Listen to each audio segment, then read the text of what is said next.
시청자 여러분 안녕하십니까? 마켓 시그널 시작합니다. 이주혜입니다. 조민재입니다. 네, 일단 보합권에서 혼조세로 마감이 되긴 했지만 나스닥 지수가 돋보입니다. 6거래일 연속해서 오름세를 나타냈는데요. 기술주들의 강세가 두드러집니다. 바로 이 실적 개선에 대한 기대감, 이번 주에 발표될 기대감에 대한 훈풍이 불고 있습니다. 네, 이 빅테크들 특히나 이번 주에 구글과 테슬라가 실적 발표를 곧 앞두고 있는데요. 여기에 대한 기대감이 커지면서 이 3대 지수가 장중 내내 좋은 흐름을 보여주나 했습니다만 이 장 막판 들어서 크나큰 악재가 하나 있었습니다. 이 때문에 혼조세로 마무리가 된 3대 지수, 지금 바로 자세한 흐름 살펴보시죠. 자, 가장 먼저 이 실적 시즌 기대감으로 인해서 3대 지수가 모두 상승 출발을 했습니다. 이 실제로 이날 첫 번째 이슈를 보자면요. 이 S&P 500에 편입된 종목들 중에서 약 60개에 달하는 기업이 현재 실적을 발표를 완료한 그런 상태입니다. 자, 그런데 지금까지의 이런 이슈들을 보자면 이 월가의 예상치를 평균적으로 8% 정도 상회를 하면서 좋은 실적을 거뒀고요. 이 전년비 대비해서도 5% 이상 좋은 실적을 거둔 것으로 나타났습니다. 또 이어서 베센트 재무장관 역시 이 협상의 질이 중요하지 속도가 중요한 게 아니라면서 8월 1일까지 반드시 협상을 마무리 짓기 위해서 서두르진 않을 것이다. 이런 이야기까지 하게 되면서 3대 지수 굉장히 상승 출발하는 모습을 보였는데요. 자, 이 장 막판 들어서 굉장히 꺾이게 하는 이슈 한 가지가 있었습니다. 바로 3대 지수 그래프 만나보겠습니다. 이 피치가요, 3대 신용 그런 평가사입니다. 이 피치가 이 미국 내 25%에 달하는 산업 부문의 전망을 하향 조정했다는 소식에 보시는 바와 같이 이 다우존스 지수 그리고 나스닥과 S&P 모두 장 막판 들어서 상승분을 반납하는 모습이 강하게 나타났습니다. 피치는 올해 미국 내에 약 25%에 달하는, 그러니까 약 4분의 1에 달하는 이 산업 부문이 더욱더 악화될 것이라고 주장을 하게 되면서 가장 핵심적인 원인으로 재정 건전성의 악화를 제시를 했는데요. 여기에 이제 7월 4일 날 통과됐었던 OBBBA, 이 크고 아름다운 대규모 감세 법안의 여파로 인해서 2029년까지 미국의 국가 부채 비율이 135%까지 폭등할 수 있다라고 내다봤습니다. 이 때문에 이 다우 같은 경우에는 0.04% 완전히 약보합권 하락하는 흐름이 나타났고요. 나스닥과 S&P 500의 경우에는 장중 사상 최고치를 경신하긴 했습니다만 결과적으로 봤을 때에는 다소 아쉬운 이런 강보합권에서 마무리가 됐습니다. 이어서 밤사이에 자금의 흐름 어떻게 흘러갔는지 바로 만나보시죠. 장 중반만 하더라도요, 상당히 초록불을 켠 섹터들이 대부분이었습니다. 이 매기가 상당히 활발하게 도는 그런 모습이었는데 현재로서는 굉장히 강한 이 미국의 재정 건전성 악화 이슈가 있다 보니까 전반적으로 일부 호재가 있었던 기술주들을 제외하면 빨간 하락불이 들어온 모습이 뚜렷하게 관측이 됩니다. 가장 먼저 구글의 선방이 굉장히 눈에 띕니다. 2.73%, 거의 약 3%에 가까운 그런 놀라운 상승률을 보여줬는데요. 이 수요일 장 마감 후에 실적이 발표가 됩니다. 정확하게 하자면 우리 시각으로 목요일 새벽이겠죠. 이때 이 실적 발표를 앞두고 연이어서 현재 증권사들의 목표 주가 상향 소식이 이어지고 있습니다. 밤사이에는 모건 스탠리가 185달러에서 205달러, 또 뱅크 오브 아메리카도 200달러에서 210달러가량으로 상향 조정했고요. 그 이유는 뭐니 해도 AI로 인한 이 광고 수익의 극대화 기대감이 강하게 작용을 했습니다. 이어서 메타 같은 경우에도 굉장히 좋은 흐름 보여줬는데요. 1.2% 상승을 해줬습니다. 메타는 모건 스탠리가 목표 주가를 650달러에서 750달러로 대폭 상향 조정한 점이 크게 영향을 받았고요. 이어서 마이크로소프트 상당히 좀 아쉬웠습니다. 0.05% 약보합권에서 마무리가 됐는데요. 커다란 악재 한 가지가 있었습니다. 이 주말 사이에 해커들이 마이크로소프트의 이 서버를 해킹했다는 소식 때문에 보안주 중심으로 오늘 좀 매수세가 들어오는 모습 포착이 됐습니다. 가장 먼저 브로드컴, AI 반도체 아니야? 하실 수도 있겠지만요. 1.74% 상승했습니다. 브로드컴의 현재 매출은 거의 40% 이상이 이 소프트웨어와 보안 관련 솔루션에서 나온다는 점을 생각을 해보면 이 마이크로소프트 관련 이슈로 움직였구나 생각을 해볼 수가 있겠고요. 마찬가지로 이 팔로알토 같은 경우에도 2% 이상 상승을 했는데요. 보안주들 좋은 흐름 보였기 때문입니다. 이어서 아마존의 경우에는 1.38%, 굉장히 덩치도 크지만 그만큼 좋은 강세 보여줬습니다. 베어드가 목표 주가를 상향했는데요. 220달러에서 244달러로 상향 조정을 한 다음에 매수 의견을 그대로 유지를 했고요. 우주항공 사업의 장기적인 성장 기대감에 굉장히 좀 긍정적인 평가를 했습니다. 이어서 애플 같은 경우에는 0.55%, 이제 내년 말 들어서 첫 폴더블 아이폰을 출시를 한다고 합니다. 이게 중국 시장을 공략하기 위한 하나의 포석인데 거기에다가 최근 이 퍼플렉시티 AI, 생성형 AI죠. 이걸 인수한다는 소식이 긍정적으로 멜리우스 쪽의 평가가 나오게 되면서 좋은 흐름 보여줬고요. 이외엔 전반적으로 다 하락불을 켰습니다. 이 헬스케어 같은 경우에는 장 초반부터 하락하는 모습 나왔고요. 또 에너지 쪽에서 굉장히 강한 하락이 나왔습니다. 특히나 이 석유와 가스 시추업종 이쪽에서 거의 이제 3~4%, 크게는 5%가량 급락이 나왔는데 잠시 후에 보시겠지만 이 유가도 거의 역사상 최저 수준을 형성을 하고 있고요. 무엇보다 밤사이 천연가스 가격이 7% 이상 강한 급락세를 보였습니다. 이 때문에 전반적으로 강하게 휘청였던 에너지까지 그 이외에도 양자 컴퓨터, 우주항공, 또 이어서 가상자산, 원자력 테마 전부 다 약 8%에서 많게는 10%가량 급락이 나왔습니다. 이 소형 테마들은 여지없이 흔들리고 만 거죠. 이어서 시장을 움직였던 5가지 종목들 이 상승과 하락 차례대로 보도록 하겠습니다. 첫 번째로 이 버라이즌 굉장히 강한 상승을 보였는데요. 약 4%가량 이렇게 흔들리는 증시 속에서도 꿋꿋하게 상승률 지켜냈습니다. 버라이즌의 경우에는 통신사입니다. 이 개장 전에 2분기 호실적을 발표를 한 데다가 또 올해 이익 전망치를 상향 조정한 점이 굉장히 눈에 띄었고요. 이어서 암홀딩스 역시 이 웰스파고가 목표 주가를 상향 조정했습니다. 145에서 175달러로 상향 조정했고요. 이 AI 수요 확대에 따라서 장기적인 이 수혜 기대감이 강해지고 있다라고 평가를 했습니다. 이어서 구글 2.8%, 오늘 그래도 나스닥이 양호하게 끝이 난 점은 이 구글에 상당히 업적이 컸습니다. 방금 말씀드린 것처럼 잇따른 목표가 상향 기대감이 굉장하게 구글을 끌어올렸고요. 반대로 이로 인해서 동일한 날짜에 실적 발표를 하는 테슬라는 조금 밀리는 그런 흐름들이 나왔습니다. 이어서 퀄컴의 경우에는 배당 발표 이후에 2.69%, 약 3%에 달하는 장중 상승률을 보이기도 했었는데요. 이 기술주 치고 상당히 이 배당률이 매력적입니다. 현재 퀄컴의 배당 수익률이 2.25%, 한마디로 내가 이 퀄컴의 주식 100달러를 가지고 있을 때 1년 동안 배당금으로 2.25달러를 받는다는 그런 말인데요. 이 애플이 0.5%가량의 이런 배당 수익률을 가지고 있고요. 또 대표적인 고배당주죠. 코카콜라가 3%를 조금 상회한다는 점을 생각을 해본다면 기술주치고 굉장히 높은 그런 배당주입니다.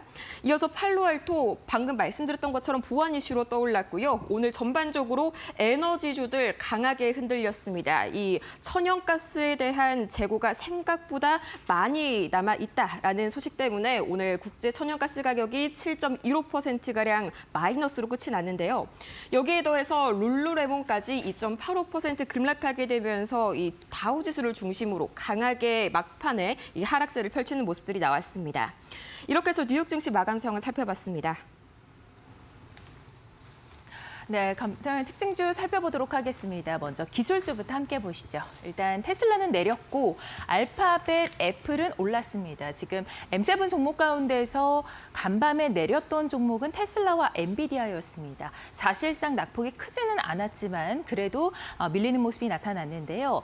테슬라는 지금 피츠제럴드 쪽에서 목표가를 유지하는 리포트도 나왔습니다. 사실상 로보택시의 잠재력에 대해서 아직까지는 긍정적으로 보고 있다라고 보이는데 하지만 이 실적을 앞두고서 아직까지 이 판매량 부진에 대한 우려가 상당히 강합니다. 2분기 전기차 인도량에 대한 그 부정적인 전망이 계속해서 나오고 있고 앞으로 3분기, 4분기 특히나 이제 올해의 이 판매량들이 어떻게 흘러갈지에 대해서 전망이 조금 불투명한 상황입니다.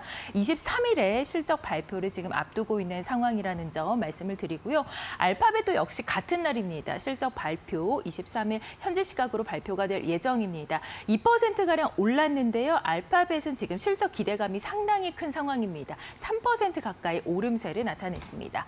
그리고 애플 보시면 0.62%의 상승세를 나타냈는데요. 일단 폴더블, 이 아이폰에 대한 내년 말 출시 예정이 나왔습니다. 이 부분뿐만이 아니라 이 애플은 사실상 부정적인 의견 때문에 올해 들어서 15%가량 하락한 종목입니다. 전일장에서는 오르긴 했지만 사실 이 AI 부분에 있어서는 전략이 좀 부족하다라는 평이 사실 시장의 전반적인 평이라고 보시면 되겠는데요. 앞으로 어떻게 다시금 애플이 내부적인 혁신을 통해서 이겨내 나갈 수 있을지 한번 보도록 하겠습니다. 다음 종목들 살펴보도록 하겠습니다. 자, 일단 반도체 쪽으로 훈풍이 불고 있습니다. 지금 AI 실적에 대한 기대감이 상당히 강하게 들어오고 있고 지금 시장이 믿을 수 있는 건 바로 AI다라는 분석이 팽배합니다. 지금 AMD 같은 경우에는 지난 장에서 상당히 강하게 올랐는데요. 브로드컴이 상당히 강하게 올랐는데요. 1%가량 올랐고 AMD 역시 0.01%의 소폭의 상승세를 보여줬습니다. 퀄컴도 2%가량 오르면서 배당의 매력까지 가져가는 종목이라고 보시면 되겠습니다. 지금 전반적으로 올라가면서 나스닥 지수가 6거래일 연속해서 상승하는 흐름도 보였습니다. 다음 종목들 살펴보도록 하겠습니다. 자, IB 투자 의견 보시면은요, 엔비디아가 지난 장에서 내리긴 했지만 지금 호평의 분석 리포트들은 꾸준하게 제시가 되고 있는데 모건 스탠리 쪽에서 여전히 최선호주다라고 얘기하고 있습니다. AI 부문에 있어서 각광받는 종목으로는 사실 부인할 수가 없기 때문에 계속해서 호평 리포트에 대한 모멘텀이 강하지 않을까라는 생각이 드는데 전일장은 소폭에 밀리면서 숨고르기 장세가 펼쳐졌습니다. 다음 종목 살펴보도록 하겠습니다. 자, 실적 발표주들 확인을 해보시면요. 실적에 따라서 지금 웃고 우는 그런 종목들이 딱 있었습니다. 일단 버라이즌 쪽으로는 4%의 강한 상승 흐름이 들어왔는데 주당 순이익 1.22달러로 시장의 예상치를 상회하는 실적이 나왔습니다. 현금 흐름이 개선될 전망이다라는 점은 바로 이제 배당이랑 연결이 되죠. 배당이 앞으로도 더욱더 커질 수도 있다라는 긍정적인 전망 제시되면서 4%가량 올랐고 도미노 피자 보시면은 2분기에 이 견조한 매출이 있었지만 사실상 순이익은 감소했다라는 실적이 나왔습니다. 0.80%에서 밀리는 모습 나타났습니다. 지금까지 특징주 살펴봤습니다. 이어서 밤사이 뉴욕 증시 매크로 지표들은 어떻게 움직였을지 바로 살펴보시죠. 오늘의 매크로 지표를 한마디로 요약을 하자면 갑작스럽게 이 미국의 장기적인 성장률에 대해서 적신호가 켜졌다. 이렇게 한번 해석을 해볼 수가 있겠습니다. 가장 먼저 천연가스가 약 7%가량 빠졌는데요. 이거는 이 피치 관련 이슈가 나오기 전부터 사실 낙폭이 굉장히 과대했습니다. 이 미국이 가지고 있는 천연가스 재고가 예상치보다 많았다는 점이 그리고 가면 갈수록 수요가 줄어들고 있다는 점이 이 천연가스 가격을 큰 폭으로 잡아내렸고요. 이어서 원달러 환율은 이 1,400원 선을 어제까지만 해도 넘보고 있었습니다만 밤사이에 약 8원 이상이 크게 빠졌습니다. 1,382원 선까지 내려갔는데 이건 이 달러 약세 때문입니다. 달러 인덱스가 마이너스 0.6%가량 내리게 되면서 지금 이 시각 97.8선가량으로 좀 하락했는데요. 역시나 피치 이슈가 나오고 나서 이 미국 자산에 대한 이런 자신감 자체가 약화되다 보니까 달러가 약세를 보였고 반대로 원화는 그에 비해서 강세 보였다 생각하시면 되겠습니다. 이어서 비트코인 가격 0.97% 하락했습니다. 어제와 크게 달라진 점은 없습니다. 11만 8천 달러 선에서 어제는 좀 등락을 거듭했다면 이제는 한 단계 내려서 11만 7천 달러 선에서 등락 거듭하고 있고요. 특히나 이 장 막판 들어서 위험 자산에 대한 회피 심리가 커지게 되면서 비트코인은 하락폭이 더 늘어난 점도 있습니다. 반대로 금 가격은 1.55% 상승하면서 다시 한번 3,400달러 선을 돌파해 줬습니다. 안전자산 선호 심리가 강해졌는데 금과 이 라이벌이 되는 또 다른 안전자산이 바로 달러이죠. 하지만 이 미국에 대한 신뢰도 자체가 떨어지게 되면서 달러는 약세, 반대로 금은 상당하게 이 매력도가 부각이 됐고요. 은 가격도 상당히 많이 올랐습니다. 이어서 중요한 게 바로 이 단기채 그리고 장기채 국채금리인데요. 역시나 이 장기채를 중심으로 약 5bp가량 강하게 급락이 나왔습니다. 여기서 잠깐 알고 가시면 좋을 게요. 이 단기물 같은 경우에는요. 단기채, 인형물 국채금리 같은 경우에는 단기적인 연준의 통화 정책을 판단하는 지표로 많이 사용이 됩니다. 금리를 올릴 것이냐, 내릴 것이냐, 여기에 대한 시장의 기대감을 반영하는 그런 지표로 보시면 되겠고요. 이 장기채 같은 경우에는 미국 장기적인 경제에 대한 기대를 반영을 합니다. 이렇게 5bp 가까이 크게 내렸다는 점은 그만큼 이 피치의 이 목표 하향으로 인해서 이 미국 경기에 대한 전반적인 불신이 커졌다라고 해석을 할 수가 있는 거겠죠. 이어서 오늘의 경제 지표는 6월 컨퍼런스 보드 경기 선행 지수가 부합하게 나왔습니다만 시장에 그렇게까지 유의미한 영향은 주지 못했습니다. 지금까지 살펴보고 왔습니다. 네, 화상 연결 통해서 간밤 미국 증시에 대해서 조금 더 구체적으로 알아보도록 하겠습니다. 김상윤 이데일리 뉴욕 특파원과 함께하겠습니다. 나와주셨을까요? 네, 김상윤 이데일리 뉴욕 특파원입니다. 네, 안녕하세요. 자, 이 S&P 500 지수와 나스닥 지수가 소폭이지만 사상 최고치를 또 한 번 경신을 하는 모습을 보였습니다. 기술주들의 강세가 상당히 돋보였던 시장이었던 것 같습니다.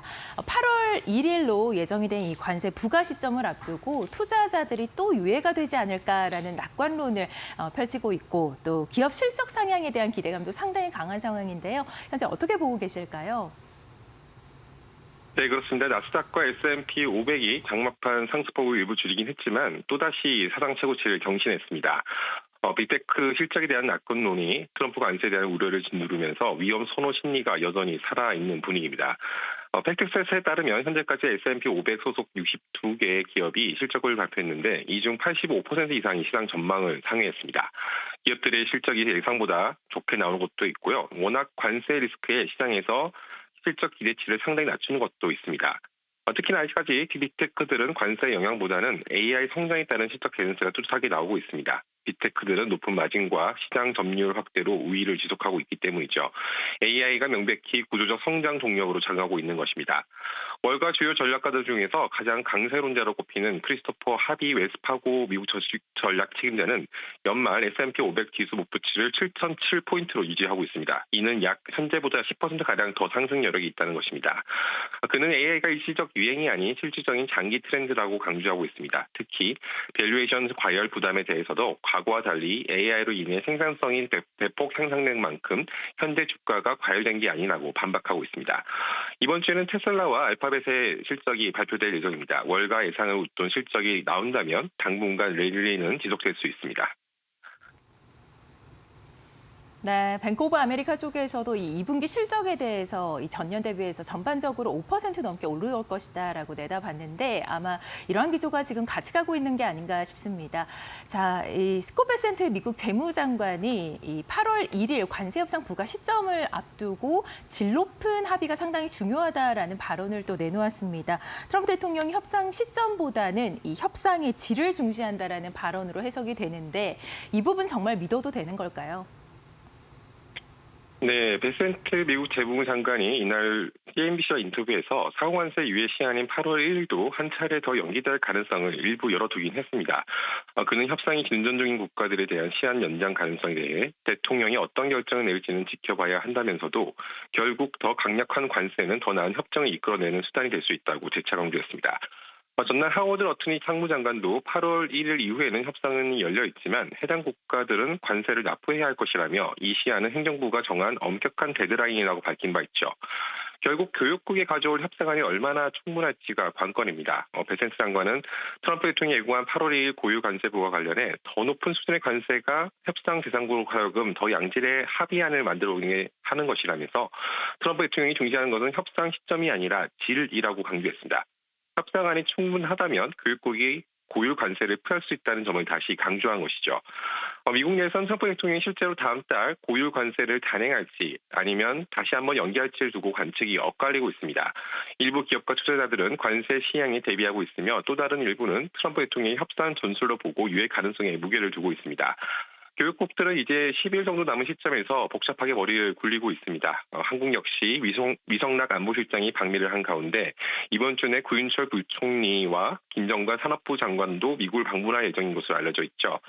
그리고 이데일리 취재 결과 여한구 산업부 통상교섭본부장은 최근 재계에 미국 내 설비 투자와 고용 확대에 관련한 새로운 계획을 검토해달라고 요청한 것으로 확인됐습니다. 과연 트럼프 대통령의 달래 카드가 한국이 충분히 갖고 있을지 2주 동안 좀 더 주시해 봐야 될 것 같습니다. 네, 좋습니다. 그런가 하면은 의회 예산처에서는 이 트럼프 대통령의 감세안이 미국의 재정 적자를 3조 4천억 달러 증가시킬 것이다라고 전해졌는데요. 이 재정 적자의 리스크 계속해서 주시를 좀 해봐야겠죠. 네, 그렇습니다. 미 의회 예산처는 최근 통과한 트럼프 감세안이 향후 10년간 미국의 재정 적자를 3조 4천억 달러나 늘릴 것으로 추정했습니다.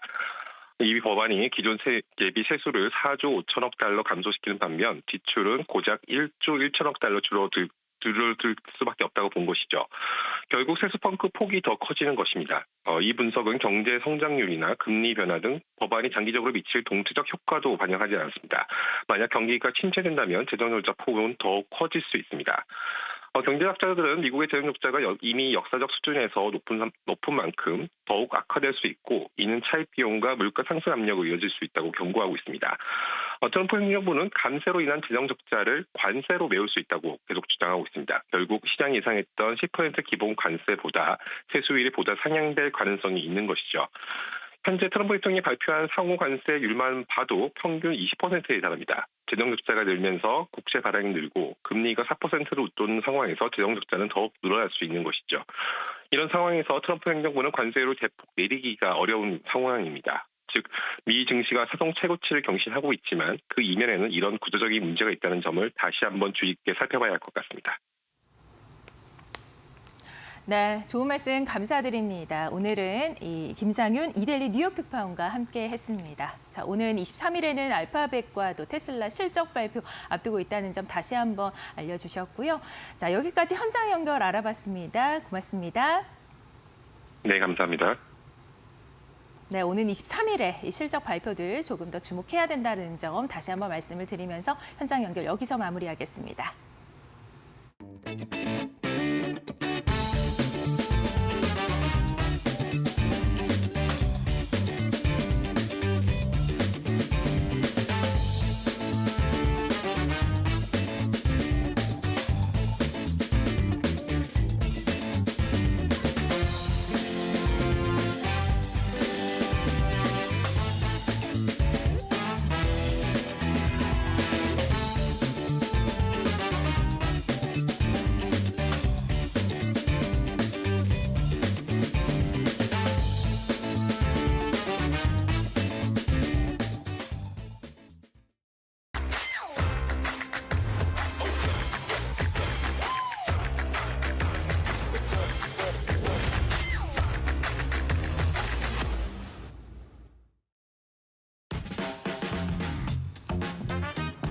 네, 머스트노5 시작하겠습니다. 오늘도 주요 5개 이슈를 살펴보도록 할 텐데요. 먼저 첫 번째 이슈 함께 보시죠.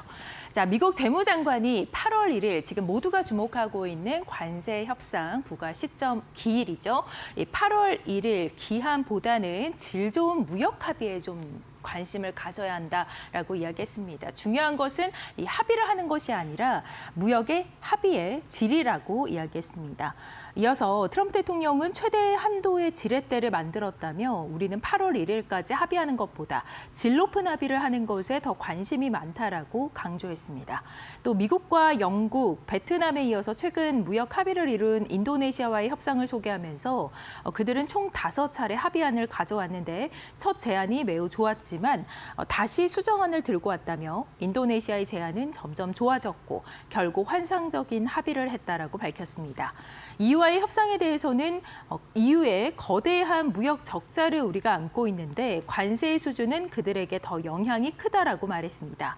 또 EU와의 협상 속도에 대해서 미국 정부 내 일부 인사들이 좌절하고 있긴 하지만 EU가 이전보다 더 적극적으로 미국과의 협상에 나서고 있다고 소개했습니다. 결국 베센트 장관의 발언은 미국이 관세 문제에 관한 한 시간과의 싸움에서 유리한 입장이라는 주장으로 풀이되고 있습니다. 따라서 상호 관세 부과 시점인 8월 1일 이전에 주요국들의 무역 합의를 매듭 짓기 위해 무리한 속도전을 펼치지 않을 것임을 시사한 것으로 해석되고 있습니다. 최근 오사카 엑스포 참석차 일본을 다녀온 베선트 장관은 일본과의 무역 협상에 대해서도 의견을 밝혔는데요. 미 국민을 위한 최선의 합의를 만드는 것이 우선이지 일본의 내부 상황은 우선순위가 아니다라고 이야기했습니다. 네, 다음 이슈들 살펴보도록 하겠습니다. 자, 중국이 6월에 미국의 히토류 자석 수출을 660% 급증을 했다라는 내용의 기사입니다. 사실상 중국의 독자적으로 히토류를 미국에서 생산을 하려고 하는 미국의 움직임이 돋보이긴 하지만 중국은 아직까지도 6월만 해도 600%가 넘게 이 히토류 수출을 한 것으로 전해지고 있습니다. 매체에 따르면 이 해관 총서, 즉 중국의 관세청이 발표한 최신 자료를 인용해서 중국이 지난달 미국에 353톤의 히토류 영구 자석을 수출해 5월 46톤보다도 이같이 팽창했다고 전했습니다. 미중 간 무역 합의 이후 중국의 주요 전략광물 공급이 빠르게 회복되는 양상을 보였다라고 매체는 지적했는데요. 6월 양국은 히토류 광물과 자석 공급과 관련해서 갈등을 해소하도록 타격을 보았습니다. 그 일환으로 반도체 기업 엔비디아가 H20 AI 칩의 중국 수출을 재개한다라고 밝히는 등 일부 기술 자원 교류가 다시 이루어졌습니다. 중국은 세계 히토류 자석 생산량 중 90% 이상을 차지하는 최대 생산국입니다. 앞서 중국 정부는 지난 4월 이 미국의 대중 무역 압박에 대응해서 일부 히토류 품목을 수출 제한 품목에 포함시켰는데요. 이로 인해서 4월과 5월 2개월 동안 수출 허가 발급 지연 등으로 히토류 자석 수출이 급감하면서 글로벌 공급망에도 타격을 주었습니다. 실제로 6월 한 달 동안 중국의 전 세계 히토류 자석 수출량은 3,188톤으로 5월보다도 157.5% 대폭 늘어났고요. 다만 이는 2024년 6월 대비로는 38.1% 낮은 수준입니다. 시장 전문가들은 7월에도 수출 회복세가 이어질 것을 전망하고 있고요. 수출 업체들이 6월 중 대거 허가를 받으면서 7월과 9월 사이 3분기 중에 공급이 빠르게 늘어날 가능성이 있다라고 전했습니다. 네, 얼마 전 현지 시간 14일 중국을 방문했던 젠슨항 CEO가 샤오미와 만났던 적이 있죠. 이 레이진 샤오미 회장과 만나서 어떤 얘기들이 오갔는지 했는데 바로 AI와 자율주행 소프트웨어를 공동으로 개발하기로 한 소식이 금방 전해졌습니다.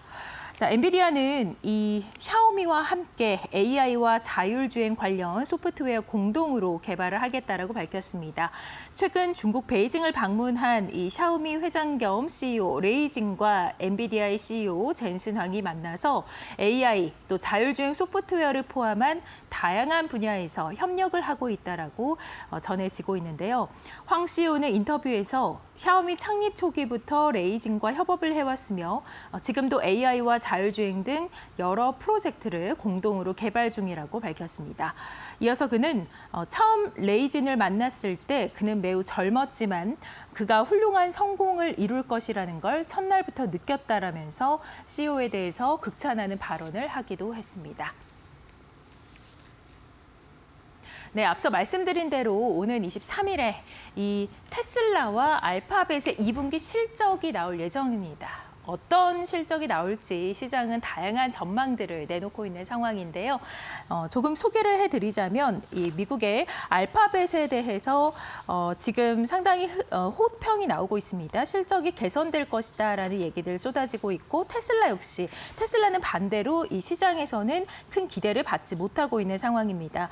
일단 테슬라는 2분기 전기차 인도량이 전년 대비 10% 넘게 줄면서 시장 예상치보다도 못 미쳤습니다.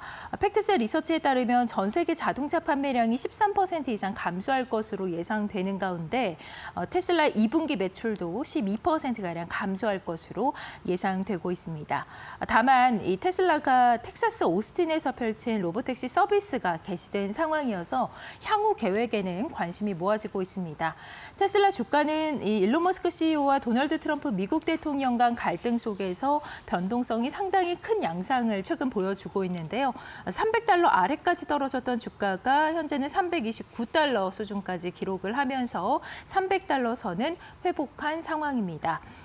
또 같은 날 2분기 성적표를 내놓는 알파벳, 이 분야별 실적이 증가할 것으로 전망이 되고 있습니다. 검색 매출은 8.7% 증가한 527억 5천만 달러고요. 클라우드 컴퓨팅 매출은 27% 증가한 131억 달러, 유튜브 광고 매출 10% 증가한 95억 4천만 달러에 이를 것으로 애널리스트들은 추산하고 있습니다. 다만 미 법무부에서 제기한 온라인 검색 시장에서의 반독점 소송에 대한 이 법원의 판결이 다음 달로 예상이 되어 있어서 향후 실적에는 영향을 미칠 것으로 보입니다. 이 법무부는 구글 웹브라우저 크롬 등의 매각을 법원에 요청한 상태고요. 올해 들어서 알파벳 주가는 약 2%가량 하락했습니다. 네, 다음은 오라클에 대한 소식입니다. 오라클의 MCP 서버는 이 오라클 데이터베이스를 기본적으로 지원하는 서비스고요. 개발자가 복잡한 커스텀 연동 없이도 이러한 서비스를 이용할 수 있게 되는데요. 일반 비즈니스 사용자들에게도 상당히 유용하게 사용될 것으로 전망이 되고 있습니다. MCP 서버와 관련된 소식 전해드리도록 하겠습니다. 자, 오라클은 새로운 MCP 서버 제시를 했는데 바로 애플리케이션, 그러니까 에이전트 기반 애플리케이션을 구축할 수 있도록 지원하는 새로운 모델, 이른바 컨텍스트 프로토콜 MCP 서버를 출시했다라고 밝혔습니다. 오라클의 핵심 개발자 도구에 통합되어서 MCP를 지원하는 모든 플랫폼에서 오라클 데이터 서비스를 즉시 사용할 수 있도록 설계를 했는데요. 이 통합 기능은 이 오라클 데이터 서비스용 신규 명령줄 도구인 오라클 SQLCL을 통해서 제공이 됩니다. 오라클은 이 같은 소식을 공식 블로그를 통해서 밝혔습니다. 이에 대해서 포레스터 부사장이자 수석 애널리스트인 찰리 다이는 이번 MCP 서버는 제약과 헬스케어, 또 유통, 금융 등 오라클 의존도가 높은 산업에서 AI 도입의 주요 장애물을 해소하고 생산성과 데이터 활용도를 높이는 데 기여할 것이다라고 평가했습니다. 또 컨설팅 기업 에베레스트 그룹의 수석 애널리스트 라야 무케르지는 MCP 서버 내에 포함된 이러한 도구는 외부 에이전트가 메타데이터를 질의하고 스키마 정보를 확인하며 또 SQL을 생성하고 실행하며 오라클 데이터 서비스와 표준화된 방식으로 상호작용할 수 있도록 한다며 복잡한 커스텀 연동 없이도 이 같은 기능을 구현할 수 있어서 개발자 입장에서는 복잡성이 크게 줄어든다라고 분석했습니다. 네, 지금까지 머스트노 5 살펴봤습니다.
안녕하세요. 메디토크 신일섭입니다. 오늘의 첫 번째 주제는 스콧 베센트 중요한 건 협상의 시점이 아니라 질입니다. 자, 지금 뭐 커다란 변수 없이 주식시장이 잘 나가고 있습니다. 그래서 연말 아니고 7월 말이죠. 7월 말에 FOMC, 그 다음에 8월 1일로 지금 뭐 연기할지 안 할지 모르겠어요. 어쨌든 8월 1일로 지금 결정해 놓은 관세 부과일 기준으로 해서 그때 아마 변수가 있지 않을까 하는데 지금 상황으로 보면은 관세에 대한 부분은 좀 흐릿흐릿해졌죠. 지금 관세에 대한 숫자가 다시 무서운 숫자가 등장했었는데 그 베트남하고 인도네시아를 이끌어내면서 아, 저것도 그냥 던지는 숫자였구나. 이게 이제 우리한테 익숙해져 버리면서 아무리 무서운 숫자가 등장하더라도 아, 곧 얻어내면은 이제 물러서겠구나. 이래서 이제 안 먹힙니다, 시장에. 그리고 이제 하나 남은 게 이제 7월 말 FOMC인데 지금 이제 그 전방위적 압박이 들어가고 있는데 그 초호화 이노베이션으로 뭐 건물 얘기 나왔었잖아요. 그 도면까지 공개되고 그때 연석 나왔잖아요. 저기 무슨 저렇게 고급스러운 연석이 왜 필요하냐. 그런데 이제 그 외부뿐만 아니고 그 파월 의장의 그 의사결정이라던가 뭐 의회의 증언에서 위증죄라던가 아니면은 뭐 국민을 협박하는 어떤 그런 배반하는 부분을 법적으로 걸고 넘어지려는 그 부분까지 지금 조사가 들어간다고 하거든요. 이게 과연 버틸 수 있을까 이런 지금 생각이 들고요. 그래서 이제 스콧 베센트 재무장관도 그거에 대해서 여러 군데에서 말을 했습니다. 자, 일단 이제 그 두 가지죠. 그러니까 관세 부분 8월 1일하고 7월 말에 FOMC 관련한 파월의 거치 그 두 개잖아요. 지금 변수가. 그러니까 그 질문도 다 거기에 집중되어 있습니다. 러트닉 상무장관이 나와서 굉장히 흥분하면서 막 그 물론 그 앵커의 역할이죠. 그게 앵커가 계속 공격적으로 질문하니까 러트닉 상무장관이 다혈질이다 보니까 계속 중간에 말을 자르면서 반박을 많이 했는데 이제 그 또 어떻게 보면 스콧 베센트 재무장관과 이 상무장관이 어떻게 보면 이 콜라보를 이뤄서 지금 트럼프 행정부의 전반적인 이 정책들을 같이 이어나가고 있는 거잖아요. 그래서 이제 두 명의 말이 중요하고 두 명의 행동이 중요하죠. 지금 최전선에서 협상을 하는 사람들이기 때문이죠. 자, 일단 러트닉 상무장관이 이어서 이 스콧 베센트 재무장관까지 출격을 하였고요. 뭐 자주 나오죠. 자, 20년, 30년, 40년에 걸쳐 축적된 거다. 뭐가 축적됐냐면 적자가 축적됐다. 그러니까 지금 트럼프는 계속 주장하고 있는 거잖아요. 그 사이에 뭐 지금 공화당 정권이 잡은 적도 있었고 민주당 정권이 잡은 적도 있었고 많이 있었잖아요.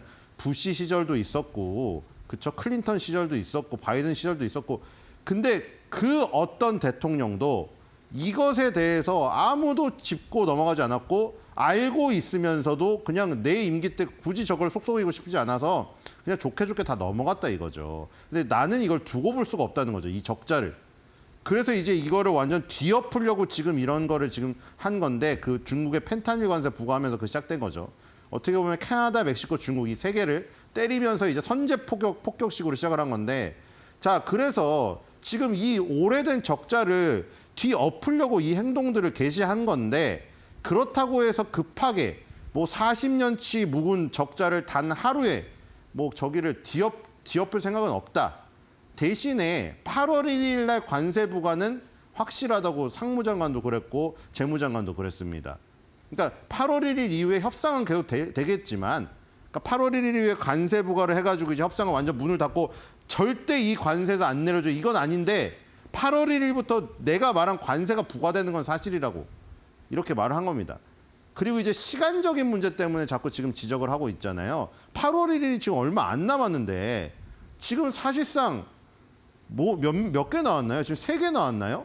3개 국가 정도밖에 안 나왔잖아요, 지금. 그렇죠? 그렇기 때문에 도대체 이 일주일 사이에 뭐 그 전에 17개국, 18개국 있다는 소리도 했고 그리고 뭐 세계적으로는 170개국 뭐 세 자릿수 국가랑 뭐 협상을 하는데 거기 막 줄을 서 있다 이 얘기도 했잖아요. 일주일 사이에 도대체 몇 명의 국가, 몇 나라의 국가는 할 수 있을 것인가. 그 시간의 문제를 자꾸 지적하다 보니까 우리는 그 시간에 중점을 두는 게 아니라 얼마나 질이 좋냐. 근데 사실 이게 미국 입장에서 고품질이죠. 이게 지금 상대 국가에서는 상당히 저품질이에요, 사실은. 일본도 지금 쉽사리 그걸 해주지 못하는 이유가 아니, 자동차 시장을 개방하라고 하지. 자동차 시장은 그나마 그렇죠. 미국이 그래도 자동차를 뭐 기호에 따라 틀리겠지만 그렇죠. 포드, 크라이슬러 좋아하는 사람도 있으니까 GM. 근데 이제 쌀을 개방하라고 하니 미국산 쌀을 갑자기 일본 사람들이 미국산 쌀을 어떻게 먹어요? 이게 똑같은 쌀이라도 아예 다르니까. 쌀이 똑같은 쌀이 아니라 쌀이라는 명칭은 똑같아도 맛이 완전 다른데 이거를 품종이 다르고 그걸 어떻게 개방합니까? 그러니까 그런 저품질의 거래를 자꾸 요구를 하니 이걸 막상 받아들이기 힘든 거예요. 근데 미국 입장에서는 고품질이죠. 미국 입장에서는. 그래서 미국 입장에서 완전히 그냥 절대적인 미국 입장에서 고품질의 거래에 관심이 있다. 그러니까 그거를 이게 누가 해줘야 되는데 이게 사실 지금 나온 국가들은 그렇죠? 영국 같은 정말 초우방국 아니면 그 지금 말레이시아나 이런 나라들은 사실은 어떻게 보면 그렇잖아요. 미국에 비해서 한참 좀 뒤지는 나라에서 좀 함부로 막 대하는 경향이 없지 않습니다. 자, 그리고 이제 EU는 이 덩어리가 상당히 큰 적인데 EU는 하나의 국가가 아니라 그렇죠? 26개, 27개국이 묶여 있는 그 위에 EU라는 단체가 있다 이렇게 표현을 했는데 EU도 그렇죠? EU도 엄청난 무역 적자를 겪고 있다. 이렇게 얘기를 하고 트럼프는 EU의 탄생의 의미 자체를 비하하고 있죠. 저 집단은 우리 아메리카를 괴롭히기 위해서 태어난 집단이라고 그 태생적인 그 문제에 대해서 그 지적을 계속 하고 있잖아요. 그래서 EU랑 이 협상, 만약에 이게 EU랑 협상이 이게 나오면은 좀 굉장히 큰 덩어리이기 때문에 그죠? 사실은 지금 뭐 영국하고 스타트를 끊었긴 했지만 그 뒤에 부분이 일본이 나오려고 했는데 안 나왔잖아요. 그래서 이게 좀 어그러진 것 같아요. 제가 보기엔. 여기서 이제 중국하고 EU라는 큰 덩어리 있잖아요. 이 중에 하나가 되면 굉장히 좀 수월하게 갈 것 같거든요. 지금 중국하고는 2번의 협상이 있었고 큰 거래가 한 번 있었고 그렇죠? 이 지금 엔비디아의 이 H20 칩과 히토리의 교환이 한 번 있었고 그다음에 뭔가 이제 진행이 될 것 같은 분위기가 조성이 됐고 EU는 지금 굉장히 강경 대응을 하고 있거든요. 그래서 EU랑 저거 뭐가 나와야 되고 그다음에 이제 일본이 영국 다음에 계속 얘기가 나왔었잖아요. 언론에. 될 것 같다 했는데 안 되고 결국에 이시바 총리가 화를 냈어요. 참다 못해. 물론 트럼프 앞에서 화를 못 냈죠. 자국 내에 가가지고 언론 기자회견에서 화를 냈습니다. 앞에서는 화를 못 내는 것 같아요. 근데 이제 그래서 스콧 베센트 장관한테 일본하고는 계속 얘기가 나오는데 언제 됩니까? 근데 이제 일본하고는 협상했다는 얘기를 안 했어요. 근데 뭐 했냐? 나는 그냥 박람회를 갔을 뿐이다. 박람회를 가서 이시바 총리를 만났는데 그 이제 미국 관이 우리 그 어렸을 때 막 그 엑스포 같은 거 가보면은 각 나라의 관이 있지 않습니까? 그래서 거기 미국 관이 정말 환상적이었다. 근데 뭐 거기서 그런 협상에 대한 얘기는 안 했다고 했습니다.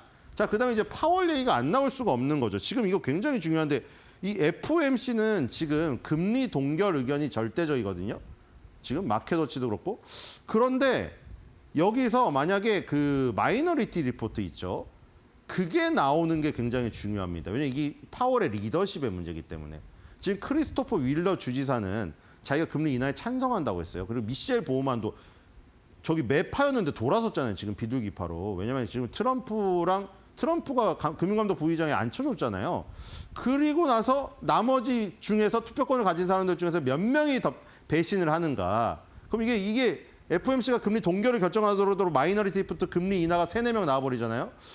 이거는 상당히 리더십의 타격입니다. 이거는 일단 내부에서도 이제 터지는 거죠. 그러니까 외부에서는 지금 트럼프 행정부가 막 두들기고 있잖아요. 제롬 파월을. 그러니까 연준 안에서 또 두들기면 이게 굉장히 압박이 더 심하겠죠. 자, 그리고 이것 때문에 화를 내지 않았습니까? 이 지금 언론의 보도가 스콧 베센트 재무장관이 제롬 파월을 해고하지 말라고 트럼프한테 얘기했다. 왜냐면 해고한들 내년도 6월까지 파월이 소송을 걸어가지고 질질 끌면 어차피 실질적으로 해고를 못하는데 굳이 해고를 한 액션을 취할 필요가 없다고 얘기를 했다고 언론에 보도가 되니까 트럼프가 트루스 소셜에 바로 올렸습니다. 화를 내면서 감히 누가 나에게 뭐 명령을 하느냐고 하면서 나는 내가 부하한테 말을 하는 적은 있어도 부하가 나한테 그걸 말해가지고 내가 들은 적은 절대 없다고 하면서 부인을 하자 그걸 다시 물어봤던 거죠. 그러니까 이제 스콧 베센트 재무장관도 민망한 거죠. 아니 그런 사람들은 문제가 있다. 부분적인 정보만 가지고 언론에 그 기사 클릭수를 유도하기 위해서 그런 걸 퍼뜨리는 사람들이다. 그러니까 잘못 없다고 빠져나갔습니다. 왜냐하면 지금 재무부 장관으로 잘 나가고 있고 연준 의장으로까지 거론이 되고 있는데 여기서 트럼프랑 척을 질 이유가 없잖아요. 그래서 이제 누설자들이라고 표현을 했습니다. 그거를 정보를 빼가지고 언론에 이상하게 제보를 해가지고 괜히 오보가 나게 했다 이겁니다. 자, 그리고 이제 관세에 대한 두려움을 조장하는 내용이 있었다. 이게 바로 파월 연준 의장을 겨냥한 겁니다. 자, 지금 필 불트 연방주택청장 그분이 계속해서 소셜 네트워크에 올리고 있죠. 초호화 리노베이션 해가지고 거기에 무슨 호수에 배가 떠 있느니 무슨 전용 엘리베이터가 다니고 연석을 막 무슨 대리석 화강암으로 깔고 있고 그게 도대체 베르사유 궁전 지을 만한 돈을 거기다 왜 쏟아붓느냐면서 이 의회에다가 조사 촉구 의견서를 보냈잖아요. 근데 이제 이 스콧 베센트 장관이 그 초호화 리노베이션 그거 말고 아까 얘기했던 그 부분까지 조사를 한답니다. 연준이 일부러 국민들한테 관세에 대한 두려움을 조장하는 내용을 퍼뜨려가지고 인플레이션이 없는데 인플레이션을 조장하면서 의회에서 위증을 했다. 이제 이러면 이제 그러니까 법에 걸릴 수 있는 걸 다 찾는 거예요. 위증죄는 걸릴 수가 있기 때문에 위증죄 지금 2건을 걸려고 합니다. 자, 이거를 지금 어거지로라도 어떻게 걸면은 걸릴 것 같은데, 그렇죠? 어떤 식으로 나올지 모르겠어요.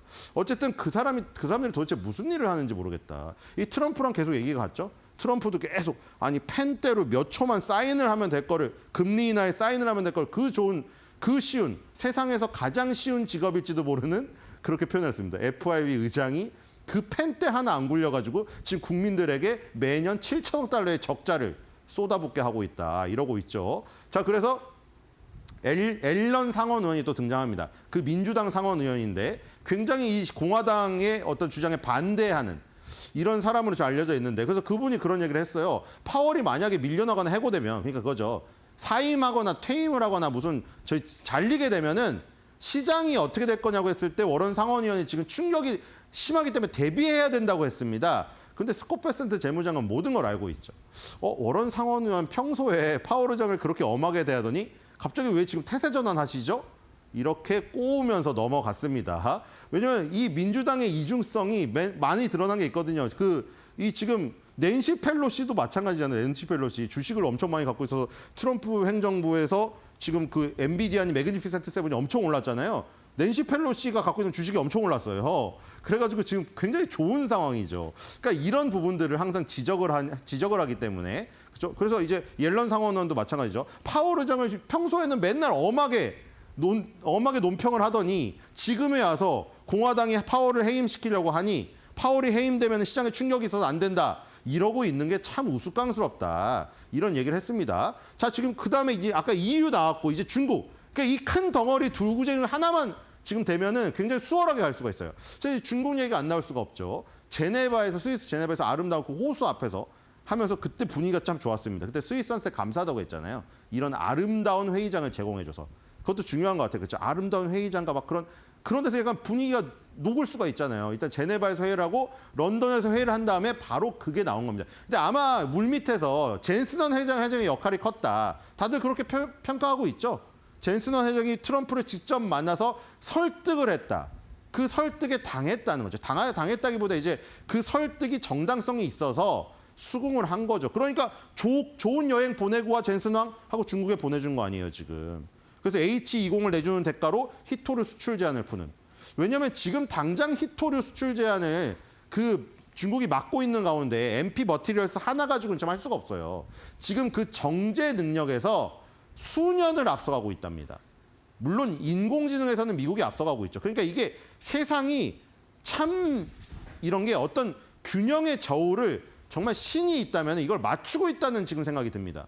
참 히토류라는 게 어떻게 그 중국의 손에 그렇게 정제 능력이 주어졌고 몇 년 동안 광산을 개발해서 그걸 안 했는지 지금 불균형이 그 부분에서 발생된 나머지 H20을 내주면서까지 어쩔 수 없이 그렇게 했습니다. 그러니까 어쨌든 젠슨 왕이 역할을 잘해서 중국과의 협상은 지금 잘 진행이 되고 있는 것으로 보입니다. 저기서 만약 마침표가 찍히면 사실 큰 산을 넘게 되는 게 아닌가 이런 생각이 들고요. 펜타닐 관세 20%는 절대 해지하지 않아줄 것이 분명해 보이고요. 자, 그다음에 이 얘기도 합니다. 이제 전 세계 수출 제조업의 30%를 차지하고 있는 중국이 여기서 더 이상 클 수가 없다. 왜냐하면 지금 젠슨 회장도 칭찬을 했다고 말씀드렸죠. 트럼프의 이니셔티브가 시기적절했다고 말하면서 자, 이 재산업화, 미국의 제조업의 부흥, 이거에 대해서 나는 너무 찬성을 한다. 그 얘기가 이거죠. 중국은 이미 전 세계 수출 제조업의 30% 차지하고 있기 때문에 더 이상 덩치가 커질 수도 없고 이게 커지면 과부하 걸린다는 거죠. 그러니까 그 똑같은 거죠. 트럼프 행정부 말처럼.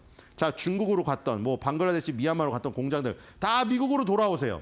자, 미국에 와서 고급 인력의 이 정도 돈, 그러니까 그 지역도 있잖아요. 아니, 그러면 공장을 일단 불러들인다고 칩시다. 그러면은 그 공장에서 일할 미국인들은 있습니까? 이렇게 되물었을 때 그때 스콧 베센트 장관이 그 질문에 대한 답도 했어요. 지금 경제가 힘들어서, 그것 좀 웃기죠. 자기가 경제가 좋다고 해놓고 지금 젊은이들이 기존의 일자리에서 나온 젊은이들이 많다. 그래서 그런 공장이 들어왔을 때 자기가 받던 돈보다 조금 낮춰서라도 그 공장에 가서 일할 의향이 있는 젊은이들이 많다고 스콧 베센트 재무장관은 주장을 했었습니다. 그래서 이제 그런 우려에 대한 답변은 그렇게 했었던 것이고, 그다음에 이제 지금 하고 있는 작업들이 이런 것이 있죠. 중국 주변에 관세 장벽을 세우고 있다. 지금 계속 나오고 있죠. 철강 알루미늄 50%로 25%에서 뛴 것도 그 중국산 저가 철강제 막는 것이고, 그렇죠? 미국산 철강, 미국 철강 근로자들의 이 몸값이 더 높으니까요. 그래서 중국산 저가 철강을 막으려고 했던 거고, 며칠 전에 나왔던 중국산 흑연에다가 90% 관세 부과해서 앞에 붙은 거랑 합치면 160%의 관세가 떨어지게 만든 것도 똑같은 거고, 중국산 태양광에 대한 관세도 있었죠. 그렇죠? 그 다음에 태국과의 협상에서 그 찍고 나오는 환적 관세 부과한 거. 이런 것들을 지금 다 못을 받고 있는 거예요. 그러니까 히토리는 어쩔 수 없이 이 지금 헤게모니를 중국이 쥐고 있기 때문에 H20을 내주면서 협상을 했지만 나머지 자를 수 있는 것들은 지금 팔다리를 다 자르면서 말뚝을 받고 있는 겁니다. 중국 주변에. 관세 장벽을 엄청 만리장성처럼 쌓고 있는 거죠, 지금. 그렇죠? 자, 그다음에 파월에 대한 얘기가 또 나왔습니다. 자, 지금 이 연방주택청장이 얘기하는 게 초월 이노베이션 얘기로 계속 때리고 있는데 그분의 직업이 뭡니까? 연방주택청장이잖아요. 그러니까 그 연방주택청에서 맨날 발표하는 게 뭐예요? 우리 맨날 지표 중에 기존 주택 판매가 전년 대비 전년 동월 대비 얼마였고 전월 대비 얼마였습니다. 뭐 그 지금 신규 주택 판매가 얼마였습니다. 그거잖아요. 그럼 이제 잠정주택 판매니 기존 주택 판매가 올라가려면 모기지 금리가 낮아서 사람들이 금리 낮은 상태에서 많이 돈을 빌려서 주택을 사야 되는데 지금 파월이 연준 의장으로 있는 이 상황에서 그 금리를 부담해서 주택을 살 수가 없다는 것이죠. 그러니까 금리를 빨리 낮추라는 것이고, 그다음에 이제 케빈 해시시라던가 지금 거론되는 사람에 대한 얘기가 나왔어요. 좋은 연방 그 준비의장이 될 것 같느냐 그 얘기를 했는데 지금 후보가 많다고 하면서 맨 마지막에 이제 실리콘밸리 얘기가 등장합니다. 자, 이 얘기는 왜 등장하냐? 스콧 베센트 재무장관의 그 얘기 계속 일련의 얘기랑 부합을 합니다. 그리고 제가 얘기 드렸다시피 캐시우드도 항상 매달 나와가지고 지금 여러 가지 경제 지표나 이런 거를 살펴볼 때 그 얘기를 하는 거죠. 이 지금 AI 혁명이라는 이 AI의 존재가 엄청나게 극단적으로 디플레이션을 불러오는 아이템이기 때문에 인플레이션을 눌러준다는 거죠. 그다음에 성장률은 끌어올리고, 그래서 GDP 성장률을 엄청나게 끌어올려서 GDP 대비 부채 비율을 낮춘다는 트럼프 행정부의 주장에 캐시우드 나도 찬성을 하고 트럼프 행정부가 성공 가능성이 높다 이렇게 얘기를 하잖아요. 그 얘기를 한 겁니다. 실리콘밸리에 훌륭한 사람들이 너무 많고 맨날 정기적으로 연락을 주고받고 있으며 AI 혁명이 곧 올 것 같답니다. 우리 AI 혁명이 지금 뭐 AI 혁명이라는 책도 많잖아요. 문고 같은 데 가면 베스트셀러로. 그런데 지금 스콧 베센트 장관은 아직 안 왔다고 생각하는 것 같아요. 개화기가 지금 곧 온답니다. 올해 내에 2, 3분기에 지금 시작이 지금 2분기죠, 이미. 지금 3분기로 접어들고 있죠. 지금 AI 빅뱅이 일어날 가능성이 있다고 지금 표현을 했습니다.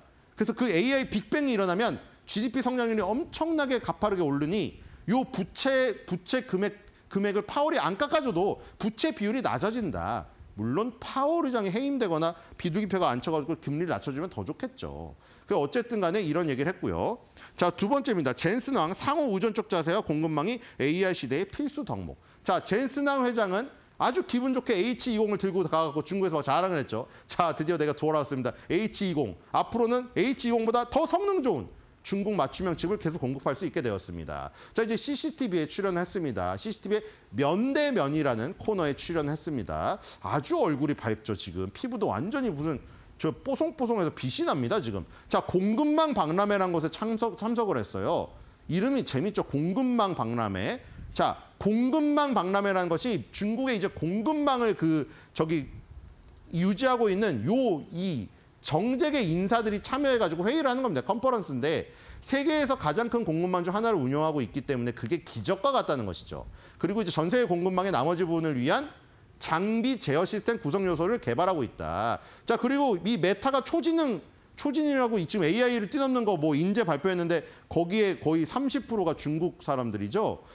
그 얘기도 했어요. 인재가 지금 여기 너무 많다는 것이죠. 그게 무서운 겁니다. 그러니까 그 인재에 대한 두려움 때문에 트럼프 대통령이 그렇게 말한 것 같아요. 우리 저기 인재 훌륭한 사람들이 너무 많아서 만약 우리 엔비디아 칩 완전 빼버리면은 저 화웨이나 이런 데서 훌륭한 인재들이 자체 칩을 개발해버립니다. 우리 그냥 H20 주면서 길들입시다 이렇게 한 것 같아요. 그래서 하나의 공급망을 운영할 뿐만 아니라 다른 나라의 공급망을 운영하기 위해서 연결된 유기적인 관계다. 자, 이거를 강조하기 때문에 젠슨왕 회장은 중국을 포기 못한 거예요. 왜냐하면 지금은 누구를 단절시켜서 할 수 있는 세상이 아니고 AI 시대는 더군다나 그런다는 것이죠. 개발자들이 중국에 유명한 개발자들이 다 있고 공급망이 다 있는데 중국을 잘라버리면 AI 시대의 어떤 총알로서 엔비디아의 빛도 바래게 되는 것이기 때문이죠. 연결되고 상호 의존적이지 않는 세상을 상상할 수 없으며 수직적 통합이 이미 이루어져 있다. 그러니까 이 AI 시대의 이런 유기적인 관계를 이용하면 여러 국가랑 여러 회사의 역량, 전문 역량들을 통합할 수 있다. 그리고 더 빠른 속도가 필요하고 더 많은 자동화가 필요하기 때문에 이 상호적인 관계, 유기적인 관계는 끊을 수가 없다는 겁니다. 자, 그리고 이제 H20 운송 허가 신청 승인했다. 이 소식을 들고 간 거죠. 빨리 H20을 배송할 수 있으면 좋겠어요. 했고요. 자, 그다음에 마지막에 이제 중요한 말을 합니다. 자, 여러분들 아시다시피 지금 인텔의 주가는 2020년 코로나 때 주가보다 더 아래로 가 있습니다. 그리고 옛날에 윈텔 시대를 주도하던 그 두 주역 중에서 마이크로소프트만 살아남고 인텔은 완전 박살나 있죠. CEO도 교체가 되고 아주 수모를 당하고 있죠. 다우존스 30에서도 퇴출됐어요. 자, 그런데 인텔이 그렇게 엔비디아를 무시하던 15년 전, 20년 전 그것을 젠슨왕도 알고 있을 텐데 그때 가장 어려웠던 시절이니까요.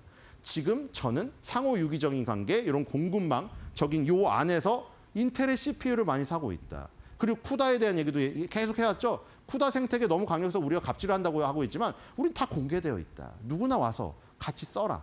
나는 상관없습니다. 이랬어요.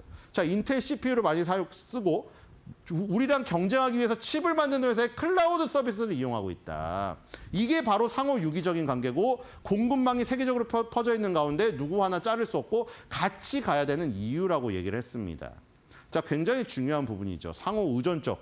그렇죠? 이게 이분이 제가 성선설을 얘기해서 조금 트럼프보다는 착하다고 얘기를 했지만 착한 거 성선설에 대한 부분만 입각해서 하는 게 아니라 철저하게 CEO적인 입장에서 굉장히 합리적인 선택을 하는 겁니다. 그렇죠? 옛날에 뭐 인텔이 날 무시했다?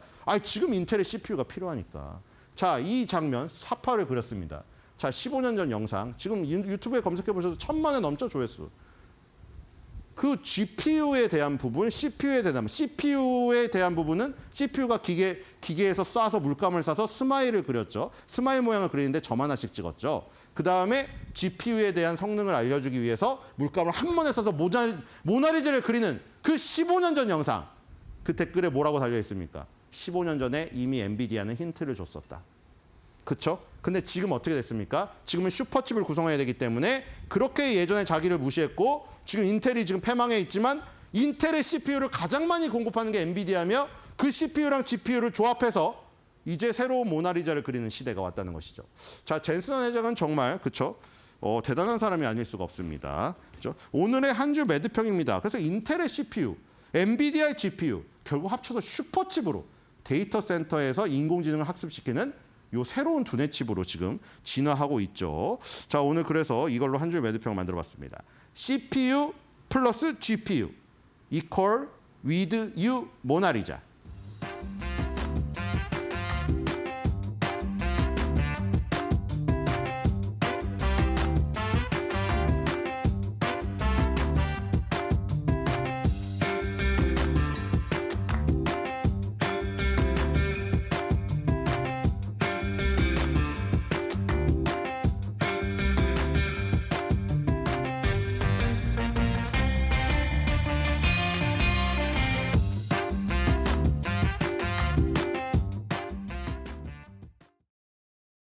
밤사이 뉴욕 증시에서 전해진 이야기, 과연 오늘 우리 시장에서는 어떤 섹터들 움직일지 저와 함께 보시겠습니다.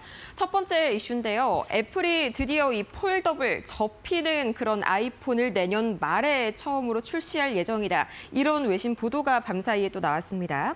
베론스에 따르면 가격은 최소 $2,000가 될 전망이고요. 또 디자인이 보시다시피 이건 참고 그냥 이미지일 뿐이지만요. 삼성의 이 갤럭시 Z 폴드 라인업과 상당히 좀 유사합니다. 그럴 수밖에 없는 게요. 이 핵심 부품의 대부분이 이 삼성 디스플레이에서 공급이 될 예정이기 때문인데요. 삼성 같은 경우에는 현재 폴더블 시장에서 이미 7년이나 먼저 진입을 해 있는 상태죠. 그럼에도 불구하고 애플이 뒤늦게라도 뛰어들려는 이유, 바로 중국 시장 때문입니다. 중국에서 생각보다 이 폴더블 폰에 대한 그런 열기, 수요가 굉장히 뜨거운데요. 이것 때문에 화웨이, 비보 이런 현지 브랜드들은 진작에 이런 폴더블 제품을 출시를 한 상태고요. 여기에서 가장 핵심적인 부품이 바로 접히는, 이 가운데에 접히는 이런 디스플레이입니다. 이 디스플레이를 구현을 하기 위해서 바로 이 삼성 디스플레이들이 이 주요 공급사들이 똑같은 수혜주로 급부상할 예정인데요. 지난 UBS가 14일 실제로 관련된 리포트를 하나 내놨습니다. 이번에는 삼성 디스플레이가 그야말로 독점적으로 좀 부품을 공급을 할 것이다. 이런 전망이 나왔고요. 또 2차 공급사 같은 경우에는 LG 디스플레이가 유력하다라는 분석까지 내놨습니다. 또 굉장히 중요한 두 번째 부품이 바로 여기 경첩 부분인데요. 이 수만 번 접혔다 펴졌다 하는 거를 견뎌내야 하는 그런 내구성이 상당히 중요하죠. 이 경첩 관련해서는 파이넴텍에 주목하라고 UBS는 말을 했습니다. 이 힌지 모듈 공급사로 상당히 좀 급부상을 하고 있는데 실제로 이 고밍치가요. 지난 15일 본인의 이 SNS 계정을 통해서 파이넴텍이 베트남 공장 확장을 통해서 현재 애플 주문에 대비를 하고 있다. 이 애플 무주름 금속판, 여기에 사용되는 금속판의 약 80% 이상을 바로 파이넴텍이 차지할 것으로 보인다라고 분석을 대놓고 힌트를 던져주기도 했습니다. 오늘 관련해서 이 삼성 디스플레이 공급사들 주목해서 보시면 좋을 것 같고요. 이어서 두 번째 보도록 하겠습니다. 두 번째 이슈는 오늘도 AI 데이터 센터 관련 이슈가 한 가지가 나왔습니다. TD코엔이 이 데이터 센터의 계약 규모, 특히나 이 빅테크주들의 계약 규모가 정말 역사상 최대 규모, 모든 산업을 통틀어서 정말 최대 규모로 현재 급부상하고 있다라고 밝혔었는데요. 현재 이 AI 데이터 센터 열풍 같은 경우에는 오라클이 주도를 하고 있다라고 또 밝혔고요. 이어서 이번 데이터 센터 수요 급증은 오라클의 경우에는 챗 GPT의 이 오픈 AI를 위한 데이터 센터 용량을 확보하기 때문이죠. 이 때문에 가장 중요한 게 역시나 AI 데이터 센터를 위한 인프라, 그중에서도 전력인데요. 이 전력주들 밤사이에 워낙 이 뉴욕 증시가 크게 흔들렸다 보니까 장 막판 들어서는 좀 급락하는 모습을 보였습니다만 실제로 역사적으로 봤을 땐 상당히 좀 고평가, 고밸류를 가지고 있는 그런 상황이고요. 우리 역시 오늘 HD 현대일렉트릭이 실적 발표를 앞두고 있죠. 지난 1분기 실적 발표를 한번 돌이켜보자면 그때는 이익 개선 속도가 좀 둔화되는 것이 아니냐 하면서 상당히 그냥 실적으로만 봤을 때는 나쁘지가 않았는데 10%가량 상당히 좀 폭락이 나왔습니다만 그 이외의 전력주들은 다 좋은 흐름 보여줬던 그런 사례가 있습니다.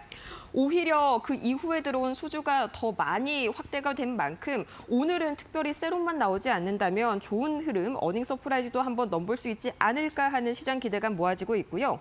이어서 어제 정부에서 효성중공업까지 포함해서 약 9개 전력회사들이 공공입찰을 제한하겠다, 이런 뉴스가 나왔습니다만 이례적인 뉴스는 맞습니다. 하지만 워낙 국내뿐만 아니라 해외 수요가 엄청난 상황이기 때문에 단기적인 영향일 뿐 장기적으로 실적에 미치는 영향은 제한적일 것이다라는 전망이 우세합니다.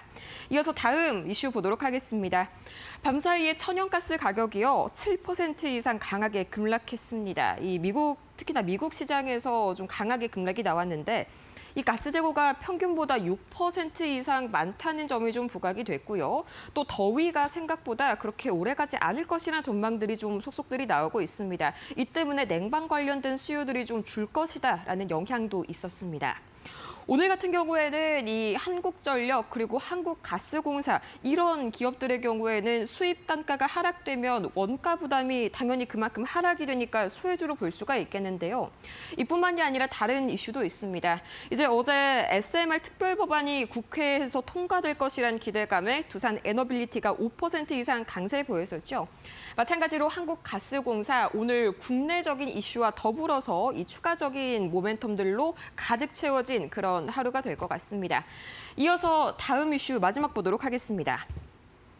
제약바이오가 다시 한번 좀 부활을 꿈꾸고 있는 가운데 계속해서 좋은 이슈들도 뉴욕 증시 쪽에서 나와주고 있습니다. 이번에는 치매, 알츠하이머 관련 이슈인데요. 이 프로미스 뉴로사이언스가 장중 어제 이 뉴욕 증시 거래 중에서 145%가량 급등하는 그런 흐름들이 나왔습니다. 이 알츠하이머 치료제 PMN 310이 FDA의 패스트 트랙, 조금 더 빠르게 이런 절차들을 진행해주는 그런 과정에 좀 등록이 되었다, 이런 소식이 나와줬는데요. 이런 완전히 똑같은 치료제는 아니지만 일반적으로 이렇게 알츠하이머 치료제가 FDA 쪽에서 패스트 트랙을 땄다라는 점은 우리 기업들 비슷한 치매 치료제 쪽에서도 비슷한 온기가 돌 수 있다는 기대감 충분히 돌기 때문에 치매와 알츠하이머주들 오늘 집중해서 보셔야겠습니다. 그중에서 이 큐라클 한번 보시면 좋을 것 같은데요. 큐라클이 전일 강하게 좀 하락이 나왔습니다만 이 추가적인 상승 모멘텀 아직 기다리고 있습니다. 바로 알츠하이머병 국제 컨퍼런스 AAIC 2025가요. 현지 시각으로 7월 27일부터 31일까지 캐나다 토론토에서 개최가 될 예정인데요. 여기에서 이 큐라클이 알츠하이머병 치료제로 개발 중인 CU7일의 주요 전임상 결과를 발표를 할 예정입니다. 여기에 대해서 다시 한번 체크를 해보시면 좋을 것 같고요. 이렇게 해서 4가지 이슈 만나보고 왔습니다.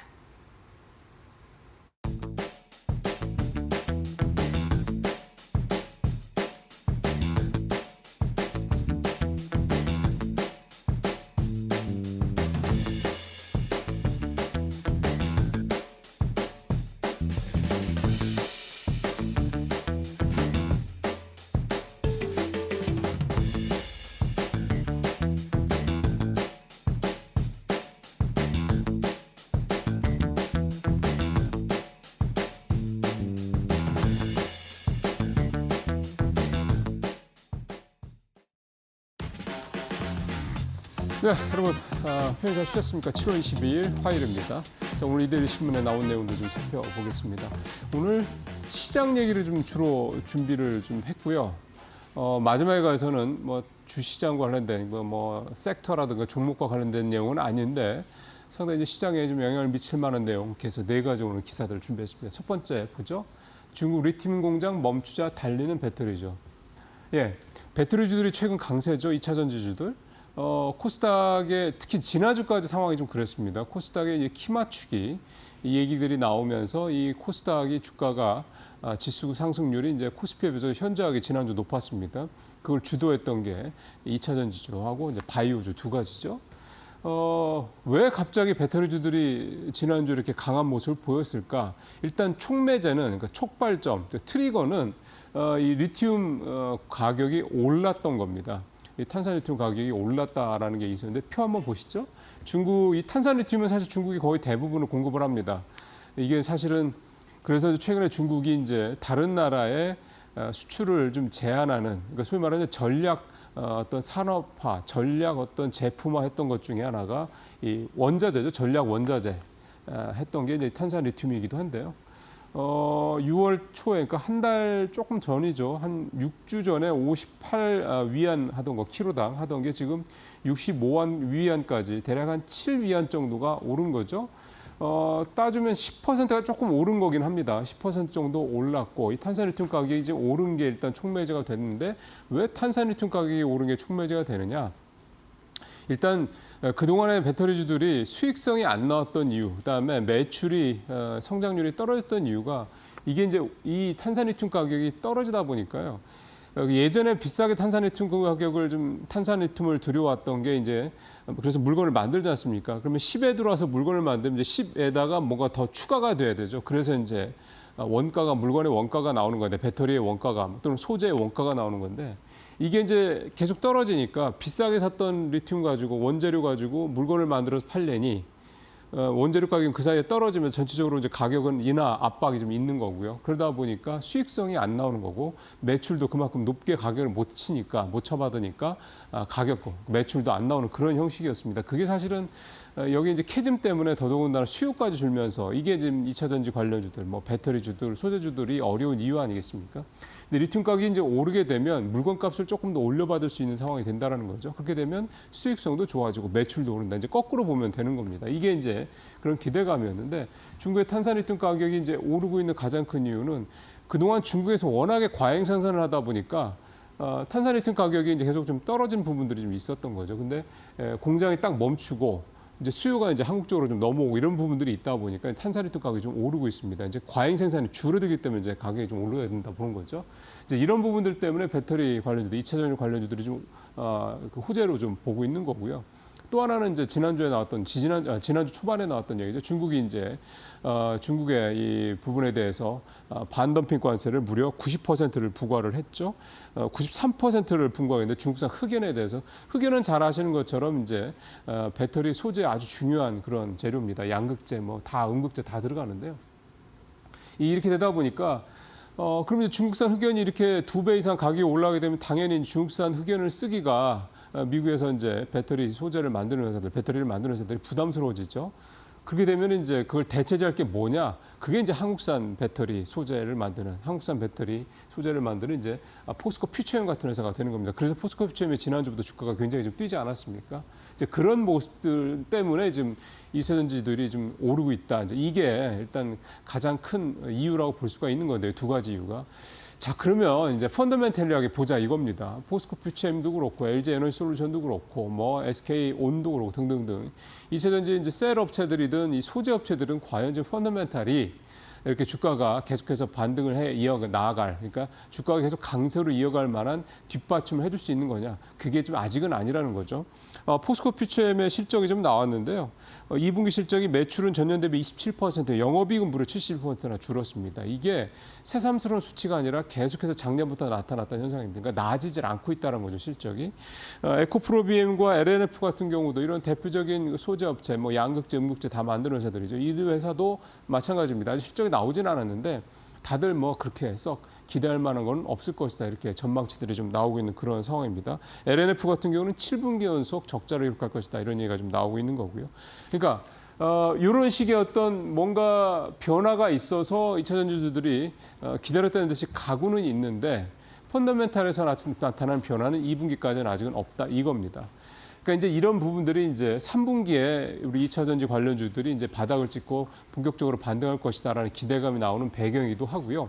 근데 실적은 또 가봐야 되는 거죠. 물론 그 사이에 이게 흐름들이 나타나고 있는 건 있겠습니다만 만약에 증권사 쪽에서 나오는 증권가에서 나오는 이런 3분기에 턴어라운드의 전망이 맞는다고 그러면 지금 주가가 이렇게 올라가는 것들은 당연히 충분히 이해가 갈 만한 내용입니다. 보통 뭐 3개월에서 6개월 정도 앞서가니까요. 그리고 결국은 3분기에 들어가서 이제 들어왔지 않습니까? 2차 전지 관련주들의 뭐 어떤 수출이라든가 어떤 뭐 단가라든가 이런 부분들이 실제로 얼마나 변화가 있는지 일단 탄산리튬 가격은 오르고 있다는 것부터 시작을 해서 좀 하나하나 좀 보실 필요가 있겠습니다. 예, 민생 쿠폰 어제 신청을 받았고요. 뭐 첫날부터 400만 명이 넘는 사람들이 신청을 하는 등 굉장히 뜨겁습니다. 일부에서는 서버가 과부하 때문에 뭐 멈추기도 하고 뭐 이런 얘기들도 좀 나왔고요. 그러면 중요한 건 시장 영향이죠. 그동안의 민생 회복 소비 쿠폰 이게 뿌려지면 시작이 되면 편의점주들이 가장 수혜를 받지 않겠냐 기대감이 있었습니다. 왜냐하면 2000년, 2001년, 2020년, 2021년도 이 재난지원금 봤을 때 역시 이 편의점주들이 가장 매출이 상승하는 그런 효과를 있었기 때문에 이번에도 똑같이 대저비가 나타나지 않겠냐 기대감이 있었던 거죠. 자, 근데 어제는 사실 별 재미가 없었습니다. 보시죠. 어제 종가 BGF 리테일 마이너스 0.4%, GS 리테일 마이너스 0.06%. 둘 다 그냥 약보합 수준이죠. 어제 코스피가 0.7% 올랐던 거에 비하면 좀 부진한 겁니다. 결국 어제 이런 식으로 실제로 액션이 일어났으면 주가가 좀 움직였을 법한데 그렇지 않았다 이런 얘기가 좀 되는 거고요. 그러면은 도대체 이 민생회복 소비 쿠폰이 뿌려지게 되면 누가 이득을 얻을 거냐 보니까 이 술 같은 거를 파는 이 롯데칠성 음료라든가 그다음에 이 하이트 진로 같은 이런 음식료주들이 오히려 수혜를 받을 것입니다. 왜냐하면 외식을 많이 할 거기 때문에 이렇게 지금 시장에서는 오히려 어제 같은 경우는 해석이 그렇게 나오고 있습니다. 근데 어제 하루만 놓고 이렇게 미리 판단할 수는 없습니다. 분명히 편의점에 가서들 많이 쓰실 거기 때문에 그런 부분도 좀 감안할 필요도 있다. 아직은 너무 섣부르게 볼 필요는 없다는 생각도 좀 듭니다. 삼성전자 얘기 좀 짧게 좀 해보겠습니다. 주가 바로 보시죠. 네, 1월에 초에 5만 원대 초반했던 주가 좀 6만 한 8천 원 가까이. 어제 장중 6만 8,800원 그래서 거의 7만 원 근처까지 갔습니다. 그래서 7만 전자에 대한 기대감 그만큼 높아지고 있고요. 지금 삼성전자는 수급적으로 외국인이 계속해서 좀 들어가고 있는 게 가장 어떤 힘이 되고 있죠. 이달 들어서만 외국인 2조 원 넘게 순매도를 했고요. 거꾸로 SK하이닉스는 또 2조 원 가까이 팔고 있는 그런 상황입니다. 역시 턴어라운드에 대한 기대감이고요. 앞서 2차 전지 관련주들 말씀을 드렸던 것처럼 아직 삼성전자의 실적 이런 부분들이 좀 2분기까지는 사실은 실망스럽습니다. 이제 이게 3분기 때 이제 턴어라운드를 해서 예를 들어서 영업이익이 뭐 한 이번에 영업이익 같은 경우 이제 DS 부분 즉 반도체 부분이 뭐 1조 원대 살짝 넘을 거다 뭐 이렇게 얘기 나오지 않습니까? 근데 이게 결국은 적어도 6, 7조 이상으로 가줘야 이제 삼성전자의 어떤 턴어라운드 이게 이제 본격화될 거라고 보는 거고요. 지금 분위기로 봐서는 갈 수 있지 않겠냐 이런 기대감도 좀 나오고 있긴 한데 늘 삼성전자한테는 한 얘기입니다만 역시 HBM 이게 관건이 될 수밖에 없을 것 같고요. 지금 치고 올라오는 이 중국 이 반도체 업체들의 이 어떤 추격을 어느 정도나 좀 떨어뜨려 놓을 것이냐 이런 부분들 역시 계속해서 좀 볼 수가 있는데 증권사들은 어쨌든 한 8만 원대까지 목표가가 좀 올라가고 있는 그런 모습입니다. 자, 오늘 마지막 얘기는 이 얘기입니다. 정부 증권거래세 인상 추진에 5,000피 발목 우려. 시장에서 나오고 있는 얘기인데요. 작년에 이 금투세 폐지가 완료가 돼서 올해부터 적용이 되고 있죠. 그 원래 금투세를 이제 적용을 할 때 금투세를 도입하면서 이 증권거래세를 낮추기로 했습니다. 그래서 증권거래세는 지금 코스피 같은 경우는 없죠. 코스닥 0.15% 정도 되고요. 근데 이 지금 금투세가 이제 진입이 안 되니 금투세를 도입하지 않기로 했기 때문에 그러면 증권거래세를 좀 올려야 되는데 왜냐하면 지금 보시는 것처럼 2021년 기준으로 10조 원에 달하는 증권거래세가 이때가 물론 장이 좋기도 했긴 했습니다만 2014년 작년에 4조 8천억대로 반토막 이하로 좀 떨어진 상황이고요. 그러니까 세수가 많이 줄었으니까 그럼 세수를 좀 확보를 하기 위해서 결국은 증권거래세를 좀 올려야 되는 게 아니냐 이런 얘기들이 좀 논의가 좀 되고 있습니다. 또 여기에다 이제 배당소득 분리과세가 진행이 되게 되면 아무래도 이게 일종의 이제 감세 역할을 내는 거기 때문에 그 부분에 대해서 세수가 줄어드는 것도 역시 이제 뭔가 이렇게 좀 보완을 이제 커버를 해야 된다 이런 얘기 때문에 나오고 있는 거고요. 증권거래세율도 지금 0.15%가 되는 거죠. 근데 이제 이런 어떤 움직임과 관련해서 이제 시장에서 아니 지금 코스피 5천을 향해서 달려가고 있는데 거래세 인상이라는 게 웬 말이냐 이제 이런 얘기가 되는 거죠. 그러니까 지금 분위기가 좀 따끈따끈해지면서 뜨거워지려고 하고 있는 상황에서 세율이 올라간다, 거래세율이 올라간다 그러면 이제 분위기에 좀 식을 것이다 이런 우려들을 좀 하고 있는 겁니다. 이런 부분들에 대한 목소리도 좀 나오고 있고요. 뭐 증권가, 학계 다 이제 증권거래세 인상에 대해서는 좀 부정적인 입장들을 좀 내놓고 있습니다. 뭐 또 증권거래세를 뭐 이렇게 인상을 한다 해서 세수가 뭐 얼마나 늘어나겠냐 이런 지적도 좀 나오고 있고요. 근데 그 얘기는 좀 다를 수 있습니다. 왜냐하면 거래가 엄청 늘어나게 되면 거래세가 올라가면 당연히 세수가 늘어나는 건 뭐 그거는 불문가지니까요. 일각에서는 이게 거래세는 낮추고 차라리 주식을 거래해서 수익을 냈을 때 매기는 양도세를 좀 확대하는 방향으로 가는 게 낫겠다 이런 학계의 지적도 있습니다. 지금 이게 확정된 건 아니고 얘기들이 좀 나오고 있다라는 거고 이 세수 확보라는 부분에 있어서 정부의 어떤 좀 고민도 있는 부분이기 때문에 이게 좀 어떤 식으로 진행이 될지는 일단 좀 더 지켜봐야 될 것 같습니다. 아직은 시장에서 여론을 좀 보고 있다 이렇게 좀 해석을 하면 될 것 같습니다. 오늘 여기서 마치겠습니다.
마켓 비하인드로 이어가 보도록 하겠습니다. 오늘은요, 이영훈 IM증권 서울금융센터 이사 모시고 이야기 나눠볼게요. 어서 오세요. 네, 안녕하십니까.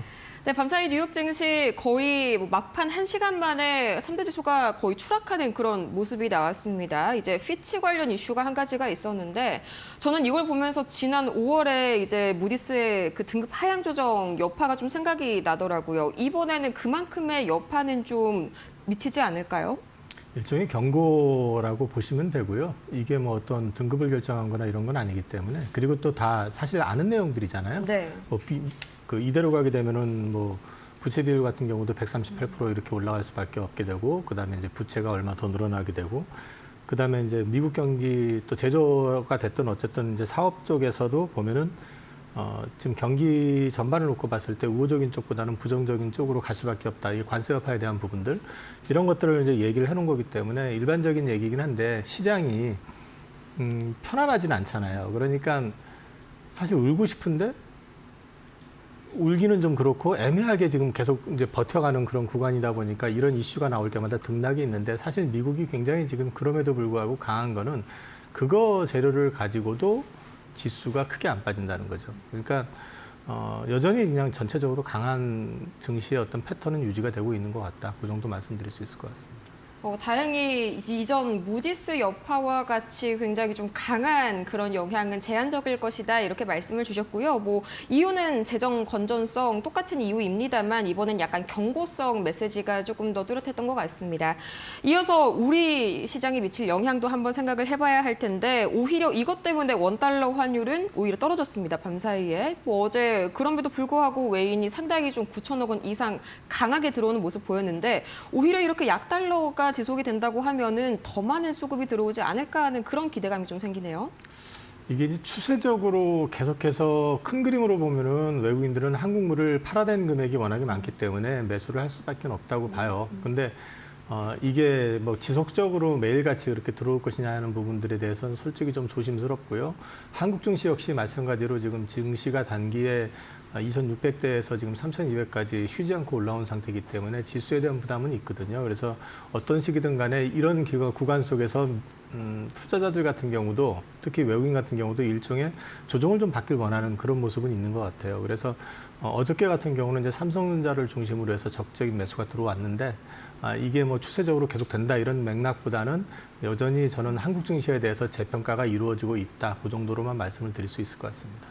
자, 이 한국 증시에 대한 재평가 아무래도 체질 자체가 좀 개선이 되어야 본격적으로 더 많은 좀 수급이 오랫동안 지속이 되지 않을까 하는데 거기에 이어서 그걸 뒷받침해 줄 만한 게 바로 이제 실적 시즌의 결과겠죠. 또 이제 이번 주 목요일이죠. SK하이닉스, 뭐 현대차, KB금융 다 좀 중요한 실적을 앞두고 있는데 상당히 개인적으로는 SK하이닉스가 좀 아쉽습니다. 그 추세 이탈이 한번 나오니까 다시 좀 되돌리는 흐름이 잘 나오지가 않더라고요. 어떻게 봐주실까요?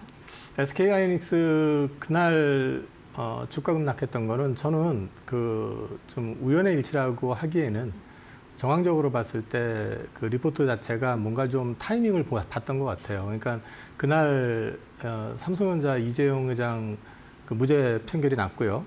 그리고 또 그 직전에 SK하이닉스가 30만 원 돌파 시도를 2번 했다가 30만 원을 넘어서 2번 다 실패를 했잖아요. 그래서 사실상 30만 원을 단기에 돌파하기 좀 버겁다라는 느낌을 갖고 있었고 지난주도 말씀드렸었지만 그 시점에서 그 지분율을 놓고 보면은 SK하이닉스는 역대 최고치, 그러니까 거의 찬집이 돼 있는 상태였었고 삼성 같은 경우는 이제 빈집 50%가 안 되는 상황이었었거든요. 그걸 이제 꾸역꾸역 몇백만 주씩 지금 최근에 며칠 동안 사 올려가지고 50% 만든 거예요.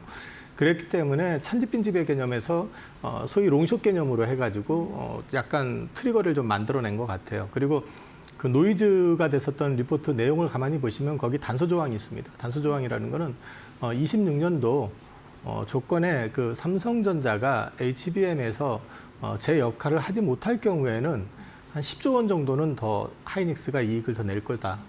그 얘기는 자기 논리가 달라질 수 있다는 얘기를 한 거거든요. 그러면 뒤집어 놓고 말씀드리면 기존의 리포트하고 달라진 거는 그 단서 조항 하나예요.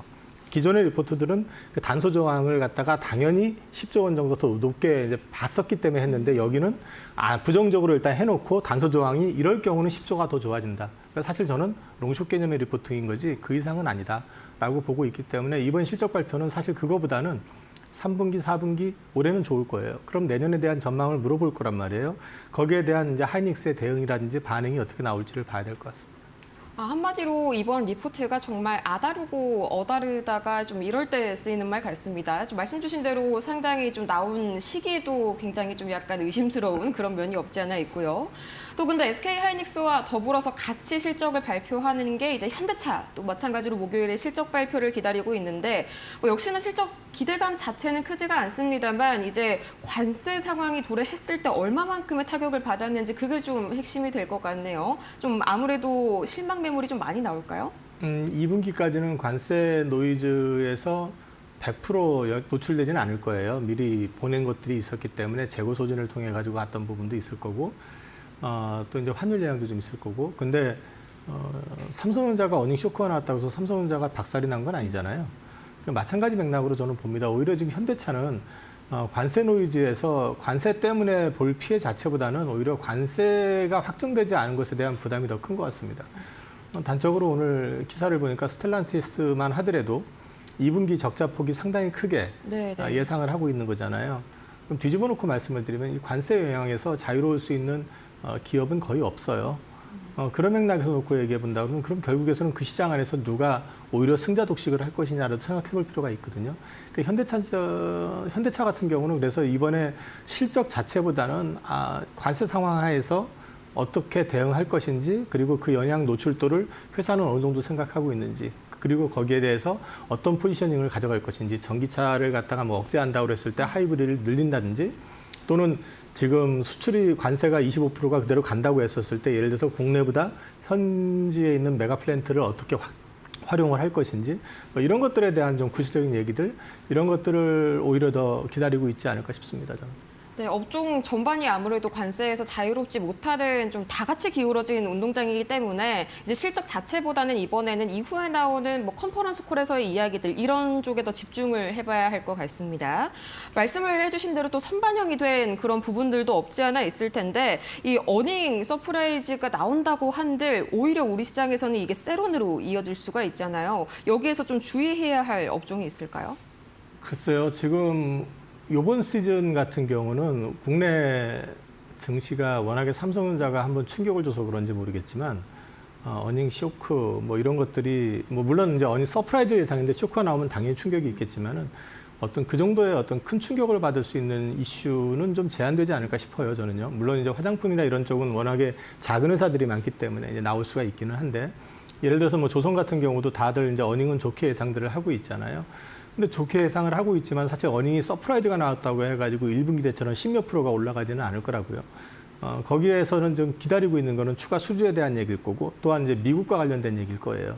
그럼 역시 마찬가지로 이번 시즌에는 주로 실적 자체보다는 그 이후에 컨퍼런스 콜을 통해서 향후에 대한 내용들을 밝히는 부분들을 어떻게 이제 시장에서 해석하느냐 이게 더 관건일 것 같습니다.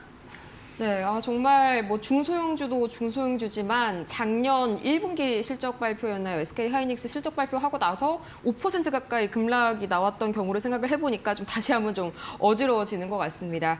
자, 이번에는 SK 하이닉스 이야기를 좀 많이 해봤으니까 삼성전자 말씀 주셔가지고 제가 이제 차트를 살짝 봤거든요. 거의 뭐 5일선 위로 지금 날아가고 있습니다. 이대로 뭐 추세 그대로 7만 원 이상까지 뚫을 수가 있을까요? 일단 삼성전자에 대해서 외국인들이 워낙에 많이 팔았었고요. 그다음에 지금 증시 재평가를 얘기하고 있잖아요. 증시 재평가를 얘기하게 되면은 사실은 우리나라에 상장되어 있는 모든 주식을 대상으로 재평가가 이루어지는 거지 특정 회사만 대상으로 하는 건 아니에요. 삼성전자가 어닝 쇼크를 내기는 했지만 어찌됐든 가지고 있는 내부 유보금이라든지 또는 스마트폰 시장에서의 그 위상 그리고 좀 한 단계 기울어가지고 요즘은 좀 리더라고 하긴 좀 그렇지만 어쨌든 반도체 부분에서의 위상, 거기에 더해가지고 뭐 이 삼성전자가 그동안 보여줬었던 여러 가지 퍼포먼스를 놓고 봤었을 때는 지금 뭐 수급으로 봐도 어쨌든 자사주를 또 사고 있는 상황이고 또 외국인들이 작년 한 해 동안 26조 원어치의 주식을 팔았는데 삼성전자만 최근에 사들어오고 있는 게 급하게 말리고 있는 건데 삼성전자 지분 외국인들이 한참 많을 때가 55%, 56% 그랬었거든요. 근데 지금 이제 50% 된 거예요. 그러면 찬집빈집의 개념에서도 볼 수가 있거든요. 그래서 삼성전자 주가 반등하는 거는 시장 재평가하고 같은 맥락에서 보시면 될 것 같고요. 여전히 또 수급적인 측면이나 이런 걸 놓고 봤을 때 시장이 재평가가 된다면 삼성전자는 당연히 같이 올라갈 수밖에 없다. 왜? 한국 주식을 사게 되면은 가장 황금성이 편한 주식을 또 찾아야 되는 거고, 그렇게 되면 우리나라 반도체 주식을 무시할 수는 없는 거잖아요. 그러니까 외국인들도 우선적으로 한국물에 투자를 한다고 그러면 당연히 반도체 쪽에 베팅이 들어오게 되는 거거든요. 그런 맥락에서 보시면 삼성전자 주가 흐름에 대해서는 당연한 건데, 아쉬운 건 HBM에서의 어떤 위상을 지금과 달리 제대로 찾게 된다 그러면 지금하고는 완전 다른 그림이 될 거예요. 훨씬 더 좋았을 거예요. 근데 그게 안 되고 있기 때문에 그동안 소외됐었다가 이제 한국물 쪽으로 돈이 들어오면서 거기에 따라서 같이 반응하는 거다. 그렇게 보시면 될 것 같습니다. 네, 맞습니다. 좀 말씀을 주신 대로 삼성전자는 아무래도 지수랑 같이 가는 그런 좀 지수 대표주의 성격이 강하기 때문에 그동안 퍼포먼스만 좀 더 개선이 된다면 얼마든지 좀 코스피와 서로 상부상조할 수 있는 그런 종목이라는 점이 참 아쉽긴 합니다. 이어서 2차 전지 이제 반도체 이야기를 했으니까 한번 좀 넘어가 봐야 될 텐데, 어제 제가 딱 개장 때 들어가 보고 깜짝 놀랐습니다. 거의 한 3종목 중에서 2종목이 바로 상한가를 진입했는데 덩치가 좀 작은 리튬 관련 종목들이 좀 눈에 보이더라고요. 그래서 저는 이게 과연 얼마나 갈지 약간 좀 회의감이 들었습니다. 어떻게 보실까요? 그러니까 리튬 쪽이 일단 중국에서 탄산 리튬 가격이 3개월 내 최고치로 지금 올라온 상태고요. 북미 쪽에서도 리튬 가격이 반등하면서 앨범알 주가라든지 리튬 관련되어 있는 회사들 주가들이 지금 반등을 좀 세게 했었거든요. 근데 그 영향으로 당연히 이제 리튬 관련해서 우리나라 같은 경우는 이제 대표주 하면 우선은 포스코홀딩스를 얘기할 수 있고, 그런 부분들이 또 이제 구조조정하고 맞물려 가지고 오른 측면이 분명히 있습니다. 근데 이제 리튬 관련주라고 해가지고 엮이는 주식들에 대해서는 말씀드리기가 좀 조심스러운 거는요. 국내 그 작은 회사들 같은 경우는 일단 시가총액이 너무 작고, 그다음에 비즈니스를 실제로 그 영역에서 어느 정도 하는지에 대해서는 검증을 해봐야 돼요. 그래서 제가 섣불리 말씀을 못 드리겠는데, 근데 리튬 가격이 반등을 하기 시작을 한다고 했을 경우에는 이제 리튬의 어떤 원가적인 측면에서 비중을 놓고 얘기를 한다고 그러면은 이제 아무래도 그 전액 쪽 그쪽이라든지 이런 쪽은 좀 영향을 받을 수밖에 없거든요. 그래서 그런 쪽으로 해가지고는 좀 일부 영향이 있을 수 있다. 그 정도 말씀을 드릴 수 있고, 일반 뭐 개별 종목 관련해가지고는 저는 특별히 언급드리고 싶지는 않습니다. 아무래도 시총이 워낙 작은 종목들이 많이 있다 보니까 거기에 대해서는 상당히 좀 사업 내용을 명확하게 확인을 해보시고 신중한 접근을 하시는 게 보다 우리나라 같은 테마장세에서 무엇보다 중요한 그런 부분인 것 같습니다. 이어서 이 셀트리온 중심으로 해가지고 이 바이오 시밀러 쪽 다시 한번 좀 날개를 달고 있는데, 이게 HLB 같은 경우에는 어제 한 5%대 하락이 나왔더라고요. 좀 바이오 굉장히 좀 희비가 요새 엇갈리는 것 같습니다. 국내 바이오는 저는 이제 셀트리온이 이끌었던 시대가 분명히 있었습니다. 한 10년 정도를 셀트리온이 이끌고 갔었고, 저도 그 상승의 10년간을 셀트리온하고 동행했던 경험이 있기 때문에 셀트리온에 대해서는 누구보다 잘한다고 생각을 해요. 글로벌 업체로 성장을 한 것도 대단한 거고, 근데 문제는 지금 사실 이제 셀트리온이 지금 합병을 한 상태잖아요. 그래서 이제 시가총액이 많이 커져 있는 상태고, 그렇게 놓고 봤었을 때는 결국에는 밸류에이션을 좀 따져볼 필요는 있어요. 글로벌 피어하고 비교를 해보실 필요도 있고, 그래서 셀트리온 같은 경우는 지금 현재 실적만 가지고는 주가가 크게 오를 거라고 기대하기는 조금 한계가 있다고 봅니다. 그러면 결국은 신약 쪽에서 뭔가 성과가 나오거나 아니면 진짜 바이오 시밀러 시장에서 셀트리온이 주도적으로 타사를 압도하는 그 뭔가가 보여지기 전까지는 이 주가 자체가 크게 올라갈 거라고 저는 기대는 안 합니다. 대신에 이제 한국 바이오 같은 경우는 이 셀트리온 시대를 넘어서 가지고 그 다음이 주로 라이센스 아웃을 통해 가지고 소위 기술 이전을 통해 가지고 성장하는 바이오텍들이 시대를 좀 이끌어갔던, 현재도 지금 이끌어가고 있는 상황이잖아요. 그와 관련되어 있는 주식들 같은 경우는 계속해서 관심을 가지고 보셔야 된다. 특히 라이센스 이력을 갖고 있는데 단순히 약물 라이센스가 아니라 이 플랫폼을 기술 이전했던 기업들, 이런 것들은 그 플랫폼의 어떤 기술이라든지 이런 것들이 검증이 되면은 반복적인 라이센스 아웃이 가능하다라는 거거든요. 뭐 대표적인 데가 알테오젠이라든지 리가켄바이오, 에이벨바이오, 뭐 이제 주로 이제 이런 쪽을 얘기를 하는데, 그쪽은 지금 한 군데 단순히 뭐 한 게 아니라 여러 빅파마들하고 계약을 했었잖아요. 네. 그럼 이런 것들이 실적의 어떤 가시성을 좀 보여준다 그러면 그 후발주자들 가운데서도 그런 기술을 갖고 있는 회사가 있는지를 찾아보시면 될 것이고, 그 가운데 정말 또 하나가 나오게 되면 또다시 그 위상에 준하는 수준으로 또 레벨이 업이 될 거거든요. 그러면서 바이오 전반이 크게 성장을 하는 그림이 나올 가능성은 있다고 보고 있고, 한국 바이오가 지금 현재 신약 개발 때문에 어떤 위상이 커지는 게 아니고 이런 플랫폼, 제형 변경 같은 이런 기술이 특화되어 있다 보니까 이게 사실 큰 비용이 들어가지는 않거든요.